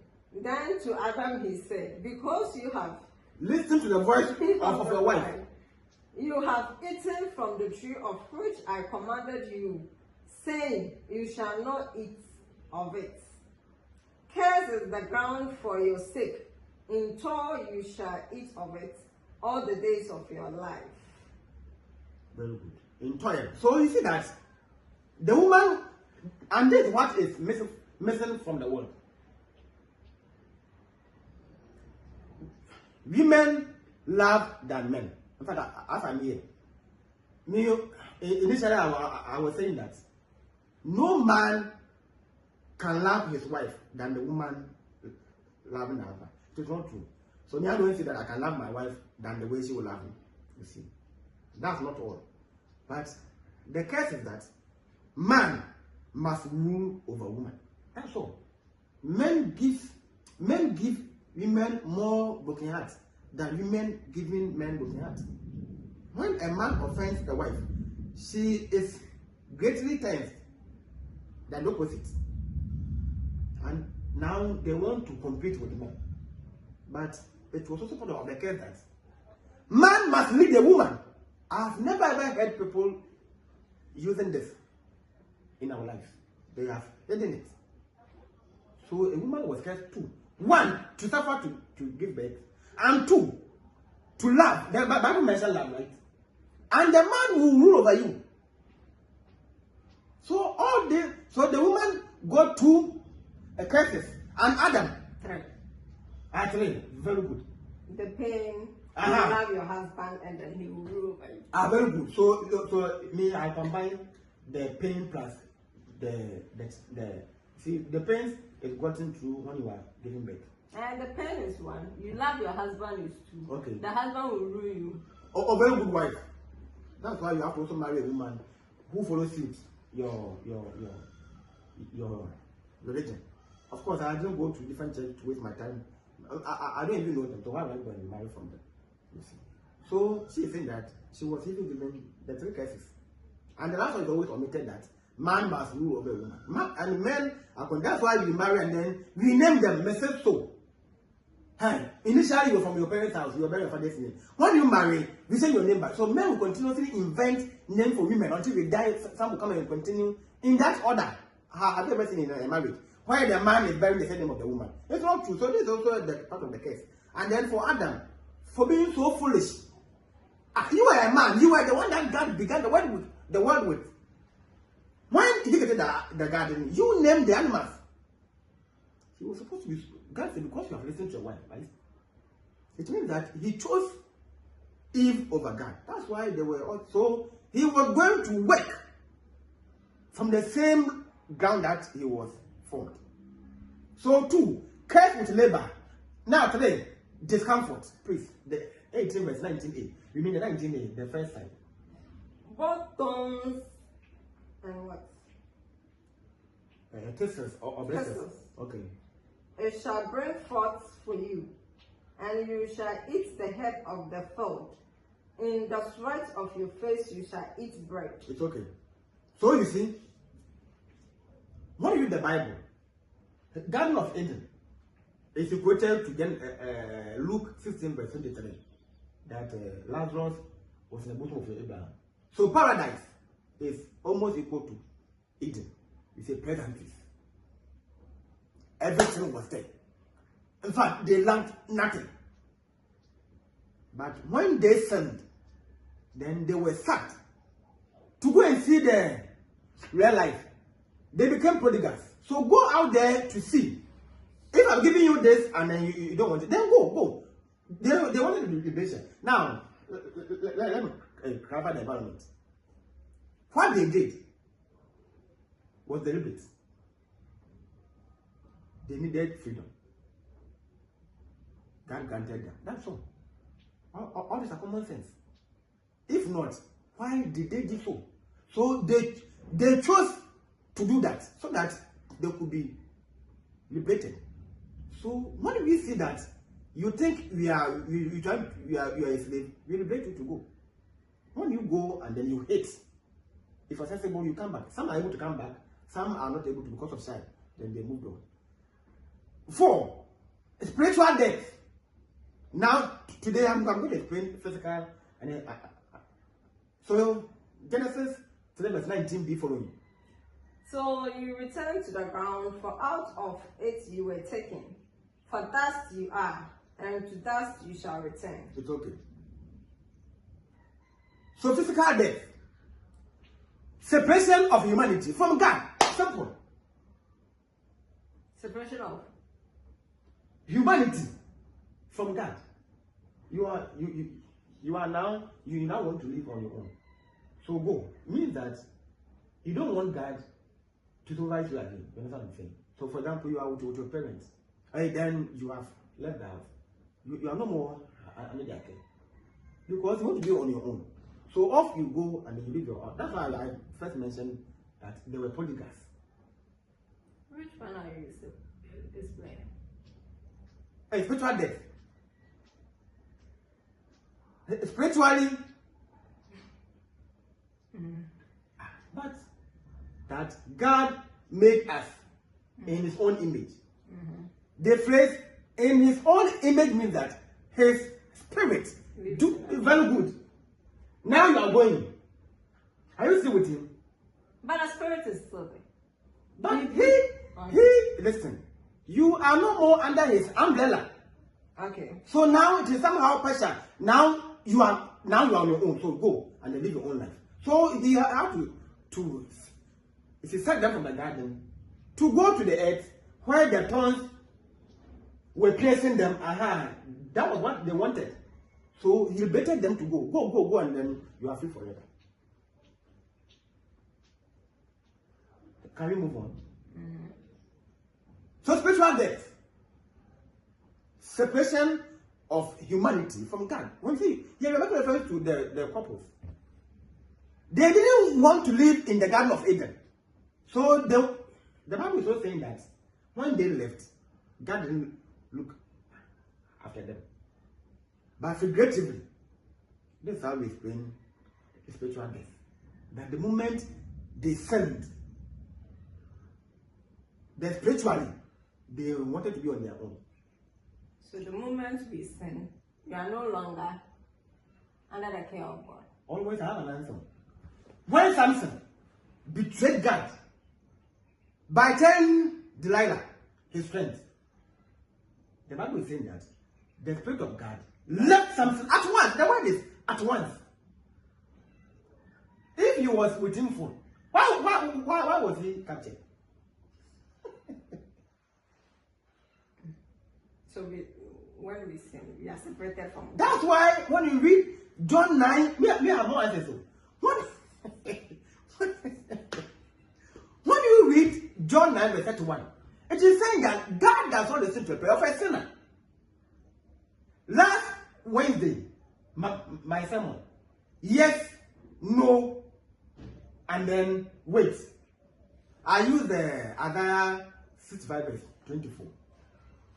I emphasize that the Christian who is in trouble and then practices righteousness is the one God will listen to for a prayer. So when we sin, we are spiritually dead. And God will not listen to you. In fact, when God hates sin, God is angry with sin. When Samson sinned, He left him completely, two of us. Sure. Better. So by something you have partially separated from God. He will choose to consider you or not, but even that one, He will affect you. If you read Jeremiah 10:23, it is saying that it is not good for a man who is living to direct his footsteps. When you give birth, you teach your child how to do, the language to be spoken, how to eat, how to bath. So, parents whose children run away, minus approval, when they are hurt, if you're not careful, they will curse you. Unless otherwise they wanted to use you for their selfish aim, then by education or work, that one, even when they curse, it will go back to them. Because now you are of full age and you want to live on your own. You are adults. So they can't win for them. That one is different. You're not prefer someone who is so stubborn. And that I am on my own and I can do. For that one, God is not interested. So when Samson betrayed God, his whole God, because of Delilah, God left him entirely. So he thought that. So when she said, the Philistines are here, he thought the Spirit was still with him. He didn't even know. So unfortunately, we as Christians, we sin and we brag. You become so vulnerable to Satan. He can choose to. Then he uses you as a TV.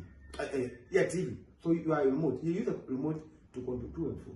it is when you are with God that Satan is not able to control you. So when they chose the revelation was when they separated from God.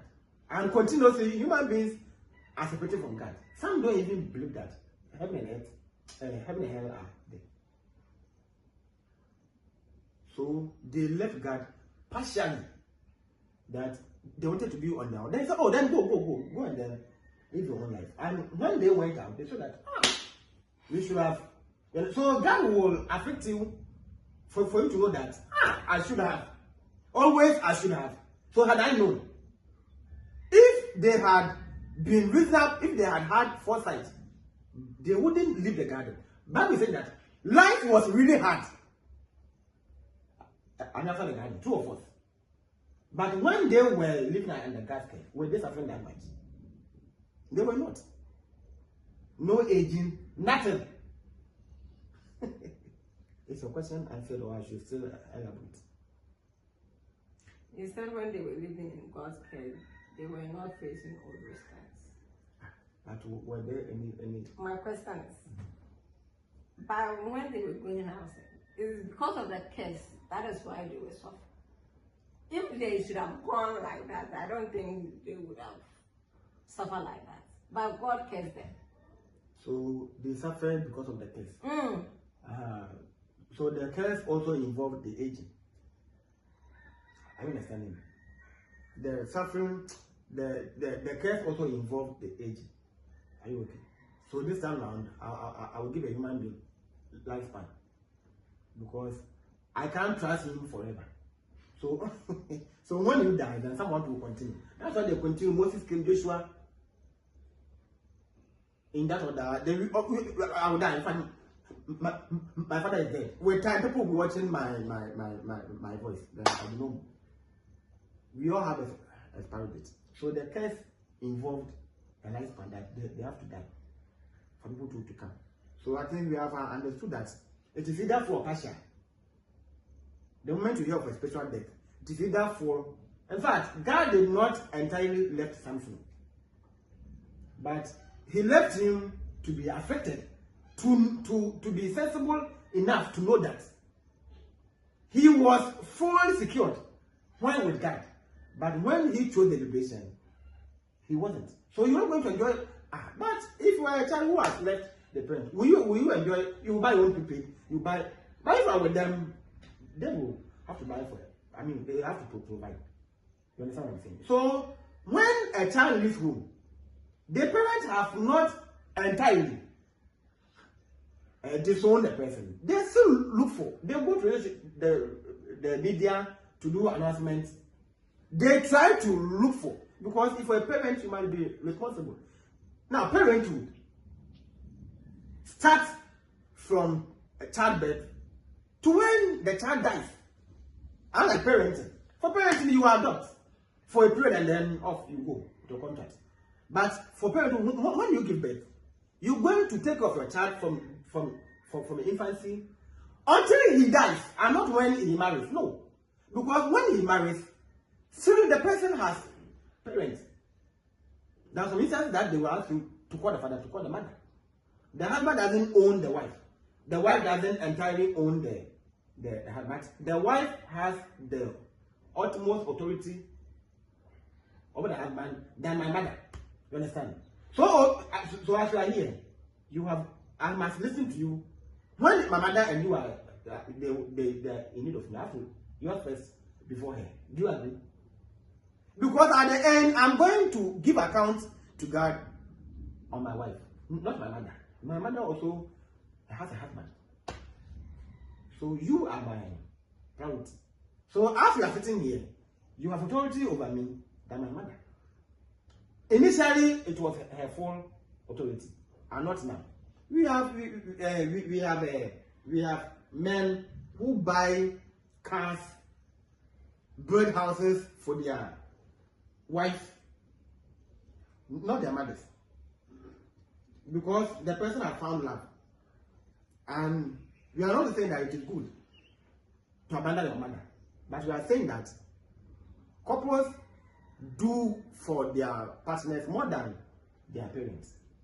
initially, when you marry, the conflict is that the parents think that the spouse has stolen their child from them. You should be sensible enough to know that the same thing that you also did to your parents. But when during their time they have forgotten it. When I talk, it has power than your father. When you talk, it has power than my mother. This is nature. Because you're going to give account of me to God. Sarah, come and then account for your husband. Joseph, come and then. I'm not my mother, or your father. You understand what I'm saying? So when you are with your parents, they take full duties. When you go, they will try to look for you. If they don't find you, you fend for yourself. But when you were with them before, they did everything. So when you leave, it becomes partial. And not that God and otherwise then why is that he was with them and now he's with us? He won't be we sin. When you sin separates man from God. Are you aware? That was my question. Sin separates man from God. When you sin, and you will sin because they first sin. So the curse, this curse will be there till the world is condemned and then we are judged. The moment you sin, you separate because God hates sin. God is angry with sin. The moment you sin, he leaves you entirely far away. Unless you try to break the gap before he comes back. Because he cannot rule in the same heart with Satan. He wants his own. God is so jealous that he wants his own. He has never ever occupied a heart with Satan. No. Either Satan or God. And not that the two. Is there any more questions? Okay. Now, 5. Physical death. Don't read. It is found in the same Genesis 3 verse 19. It is the return of the body to dust. He said that Adam would die, right? Yes. That's why we are all dying. This is also in the case that man must die. If you go to Psalms 90 verse 10, Psalms 89 verse 48, either 70 years or 80 years, man must die. If we're lucky and it surpasses, fine. But we have this written in the Bible, documented. That's why we are all going. Sometimes people will see and they'll be laughing at you. The children are laughing at their parents. That mom, you are old. My dad, you are this. But go and look at their pictures when they are infants. And even you yourself, who is mocking someone. Go and look pictures somewhere when you were 10 years, 15 years. It is not, even the face is changing. It is natural case. The same God who created also cares that man must die. Do you also have a question on the physical death? So physically, when they sin, physically and spiritually, they die. That's why we say the fall of man. Are you okay? So normally they say the fall of man. It means that they lost their citizenship with God. One, you must die. And then number 2, because God sent them from the garden, they were not under his full protection. It was partial. So when we sin, the moment you sin, you are not under the full guidance of God. No, you are exposed to threats. I will always mention Samson. When King Solomon sinned, God left him. So he went to worship idols. When King Saul lived unrighteously, God left him. And he chose David, a servant on the throne. I said, a shepherd on the throne. Are you okay? When God left Saul, was when he became traumatized, true of us. Sure. So God was not fully with Saul. He left, but not that. So let's say in percentage, I'm assuming this was in the Bible. Maybe some 5 or 10%. So spiritual death is sin. When we sin. Separating man from God. When we sin. Of course, the moment you sin, then it means, but God can't stay in sin. So if you don't want him to be with you, then you sin. Oh, I think this is a very nice antidote. I was just looking for the difference between the spiritual and then the physical. So the difference is sin. Listen. When they sinned, they were cursed. So the first curse was that they would die. So Adam would die. Now, let's summarize the curses. The woman will suffer. They are all curses. But what they also lost was that they were going to die. When the world was created, did you see that God said Adam was going to die? Until they sinned, then therefore I will kill you for another one, someone to come.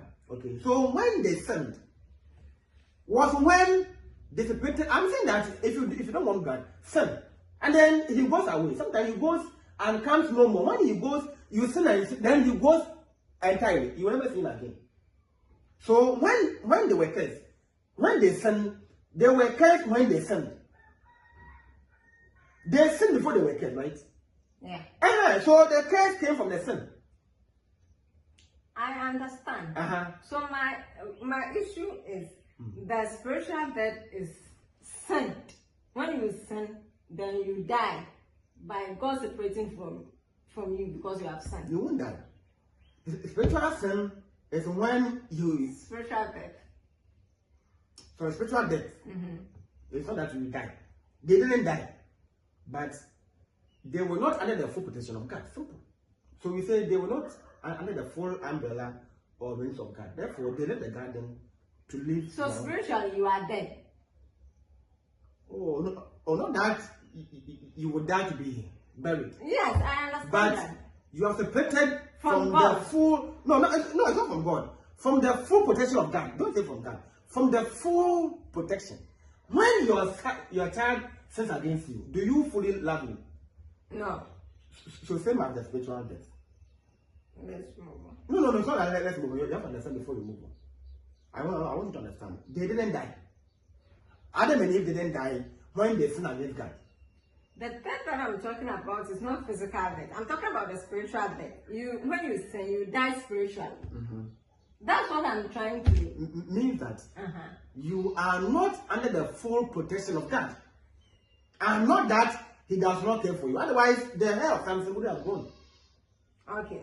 And God was waiting that they will be sensible enough to apologize. When Samson apologized, was when the head grew, and then he was able to kill the Philistines. 2 of us. Did you ever see in the Bible that our parents, I suppose they were Ghanaians, indisciplined? None was ready to accept no fault. They never, I never saw that it ever. So that's why we're saying that they deliberately chose to sin so that they'll be free. If not, why didn't they, even for once? I am so surprised. That's why the Bible is saying that there's nothing under the sun. People have seared their consciences. I'm surprised that if you Adam, you should be raised up. He never ever apologized. And God hates that. Someone who is so stubborn at heart. So we say they chose the path of disobedience so that they'll be free forever. So if you be, God is God. His mind isn't our mind. He foresaw that these people, they will never ever regret to repent. That's why he sacked them. If he gave them a second chance, they would have done this. They would have even done worse. So he said, and then he placed an angel in there. So therefore, they won't even come near the garden at all. So they were sacked. Are you clear?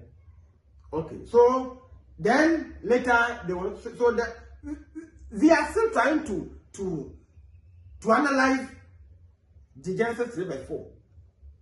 The lie that Satan lied to Eve had 6 consequences. So the fifth is physical death, where we will die and the body will return to dust. This was said to Adam, but of course also to Eve, because the women are also dying.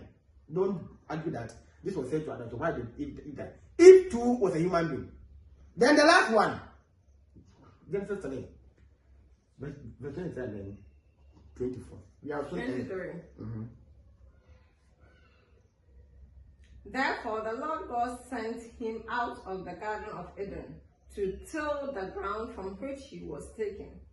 So he drove out the man, and he placed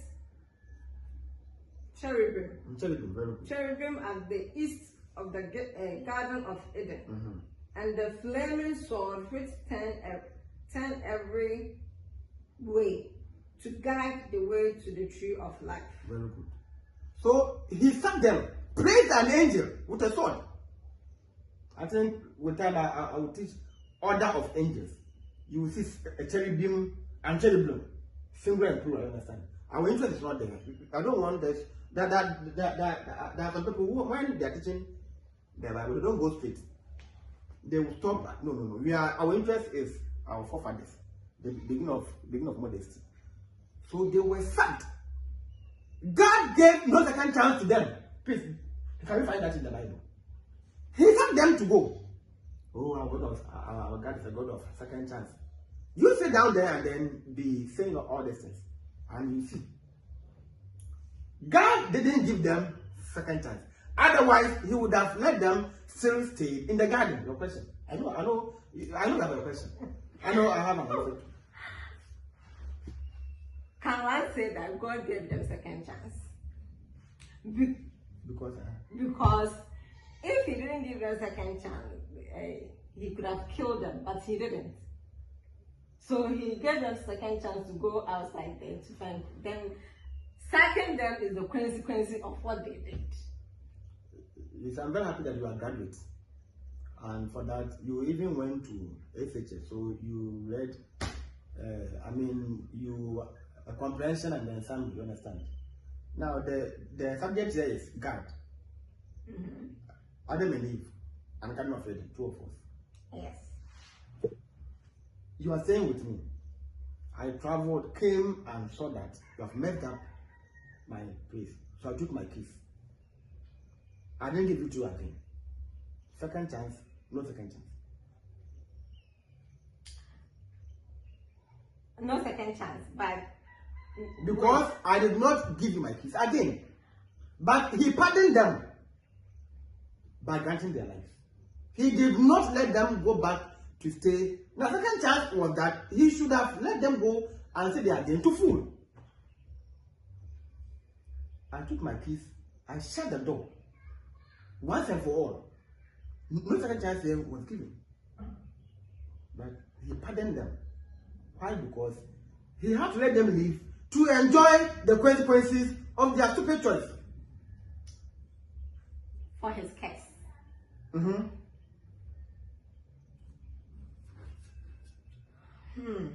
I thought God gave them second chance. No. Giving them their life. No. Listen. They lost their home, true or false? It's true. So God gave no second chance. But God gave them another home. No. Another home outside the garden or inside the garden. Outside the garden. So they were not giving their main home. You understand? Did God give them or they went to seek for themselves? They went. So God didn't even waste His time. You see, when someone is on his own, that one is different. The person should be liberated. For example, you are in my class and you don't want to learn. Me, when I go to class, when I greet, how are you? You are fine. How are you to say? I'm also fine. First announcement. If you're not interested, you walk out. I didn't. I'd advise you to choose the school. I don't even care. How I wish you won't even come to Kuttonet, they will pay me. Who cares? In fact, you are even, I was expecting a 15 to a 20 students. You are about 100 and 120. So if you go, then the room becomes more spacious. We enjoy more ventilation. Your absence has no effect on my job. So I don't beg no one to stay in my class. Because the person wants to be liberated. So you have to sign and endorse. The person goes away. Simple. So God did not waste His time to beg them to stay. You understand what I'm saying? So once you have been sacked without giving the keys, it means that you're not giving any second chance. He didn't say I will kill you, but I didn't kill you. He didn't say that. And He knew that they were going to die. The death was in the case. So basically, that's why we Christians have always been saying that we will reap very good. If you go to 2 Chronicles 15 verse 2, King Asa, Oded, the son of Azariah, advised King Asa that God pays in accordance with attitude. If you go to Galatians 6 verse 7, some will say that it is in the Old Testament. Very good Ghana. Come to the New Testament. Galatians 6 verse 7 is saying that do not be mocked. No, do not be deceived. For God is not mocked. Whatever a man sows, so he reaps. Now go to Job 4 verse 8. It is saying that those who those who plant trouble, and cultivate evil shall reap the same. All these things are there for you to be wisdom enough to choose wisely and profitably. God is not a God of giving second chances. So one should be careful. Because see the way he used King Solomon to build his temple. But one foolish mistake, God never ever gave King Solomon. He didn't also give Samson a second chance. Why is it that the hair grew, but the eye didn't come? The eye didn't come. We call this see no evil. Because it was the same eye that led her, misleading him to Delilah. So let me take my eyes off. But rather, and the consequence was that I let him let the hair grow. Then he will use it to kill himself. So when he dies, then I'll give them a new judge. Oh, God is so wicked and sensible. People think that you can toy with God. Me, I try, how I wish I will never offend. He's very wicked. I don't know why people see him to be a cartoon that they want to play with. Why is it that the head grew, but the eye didn't grow? So that he could use the head to kill himself.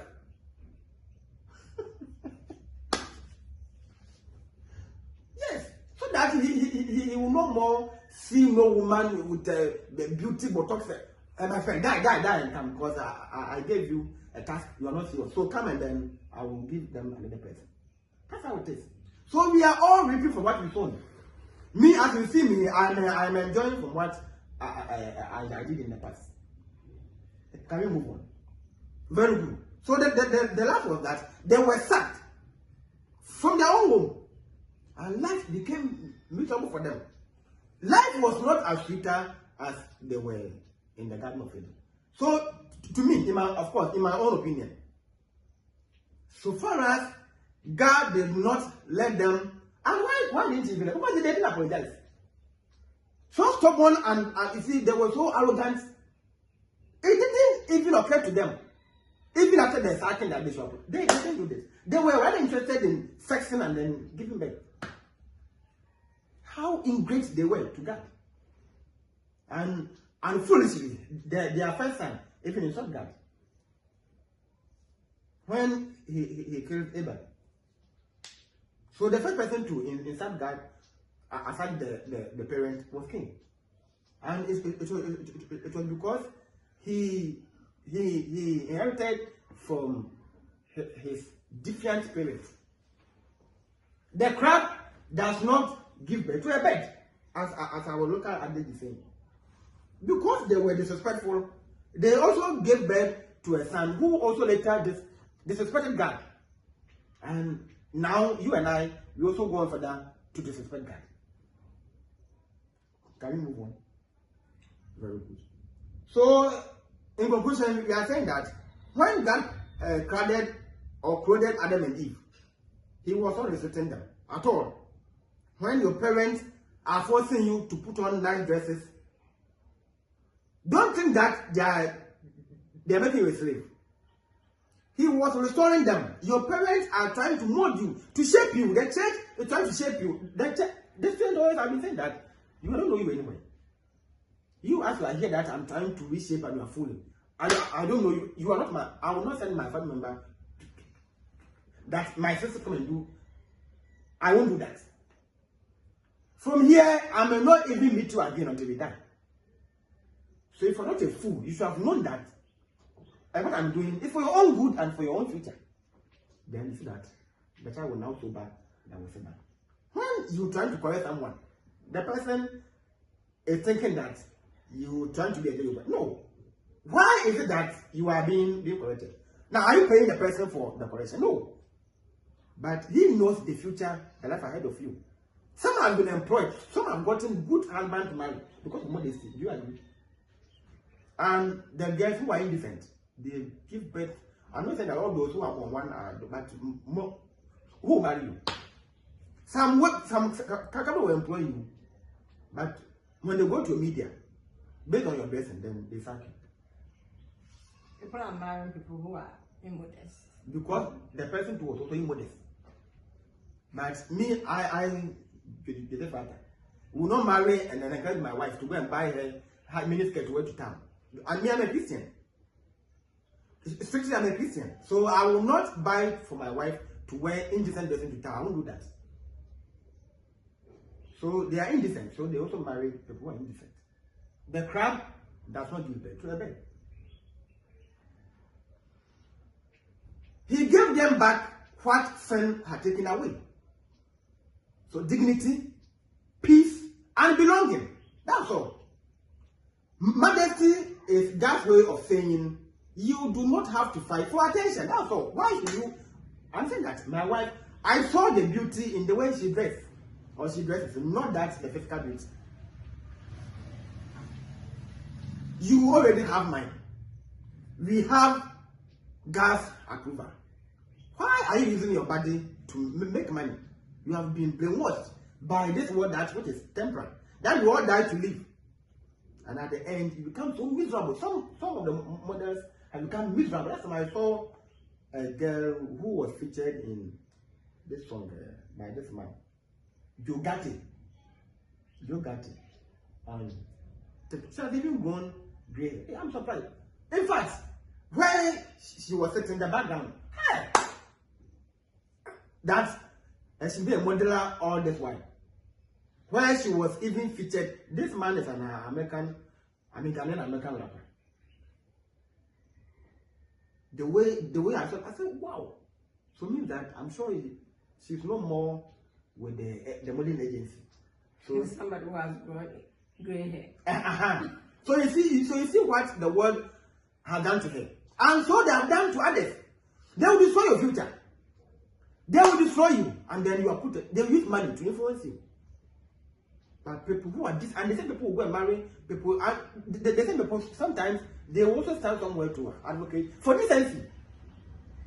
But because they are using you for their dirty works, they will never tell you the truth.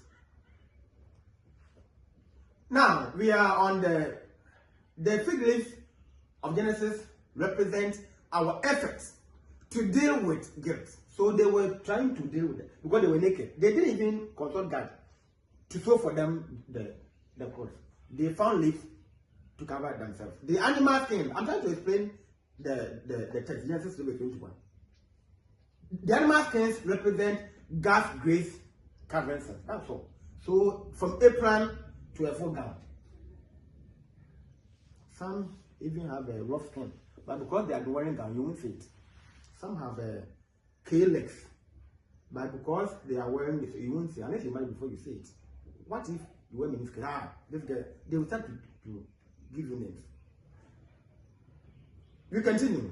Every act of modesty since then has been a reflection of that same instinct, which is, or that is, our self-made effort replaced by his sacrifice. An animal was killed. A blood was shed. The stress on modesty today is it's not about outdated church rules or fashion policy. So, you are old. Yesterday isn't today. We are modern girls. We are modern boys. So we must live in a fashionable world. The stress of modesty has no linkage to something which is outdated or current. God's word is the same from then till now to the future. So when you take as a policy, dress well, don't do this. The church has the right to sack you for being indisciplined. And all this is about indiscipline. The first component were indiscipline. We are talking about the posture of a redeemer or of a redeemed heart. When your heart is redeemed, do you think you have heard a story of a prostitute? When they saw God, they burned their heart, right? You see, the clothes were good. Why did they burn after seeing the light? A heart that says, I will not draw attention to myself because I live to draw attention for Christ. We live for Christ. She lives for Christ. Modesty is not always about fabric. It is about focus. Whether miniskirt or gown, you can still be immodest, agreed or disagreed. I think this has been explained further and further. Once again, modesty is not always about. Please, I am not saying that don't dress decent, but modesty is not always about attire. It's also about focus. It is not about hiding what you have, but about revealing who you serve. So are you trying to cover up for yourself, for the audience, or you trying to portray something for Jesus Christ? We live for Christ, and together we are Mr. and Mrs. Arthur. We don't want to give the title of our next teaching, but by God's grace, next week we will meet you again with another one. Please, any question? Bye bye, and thank you.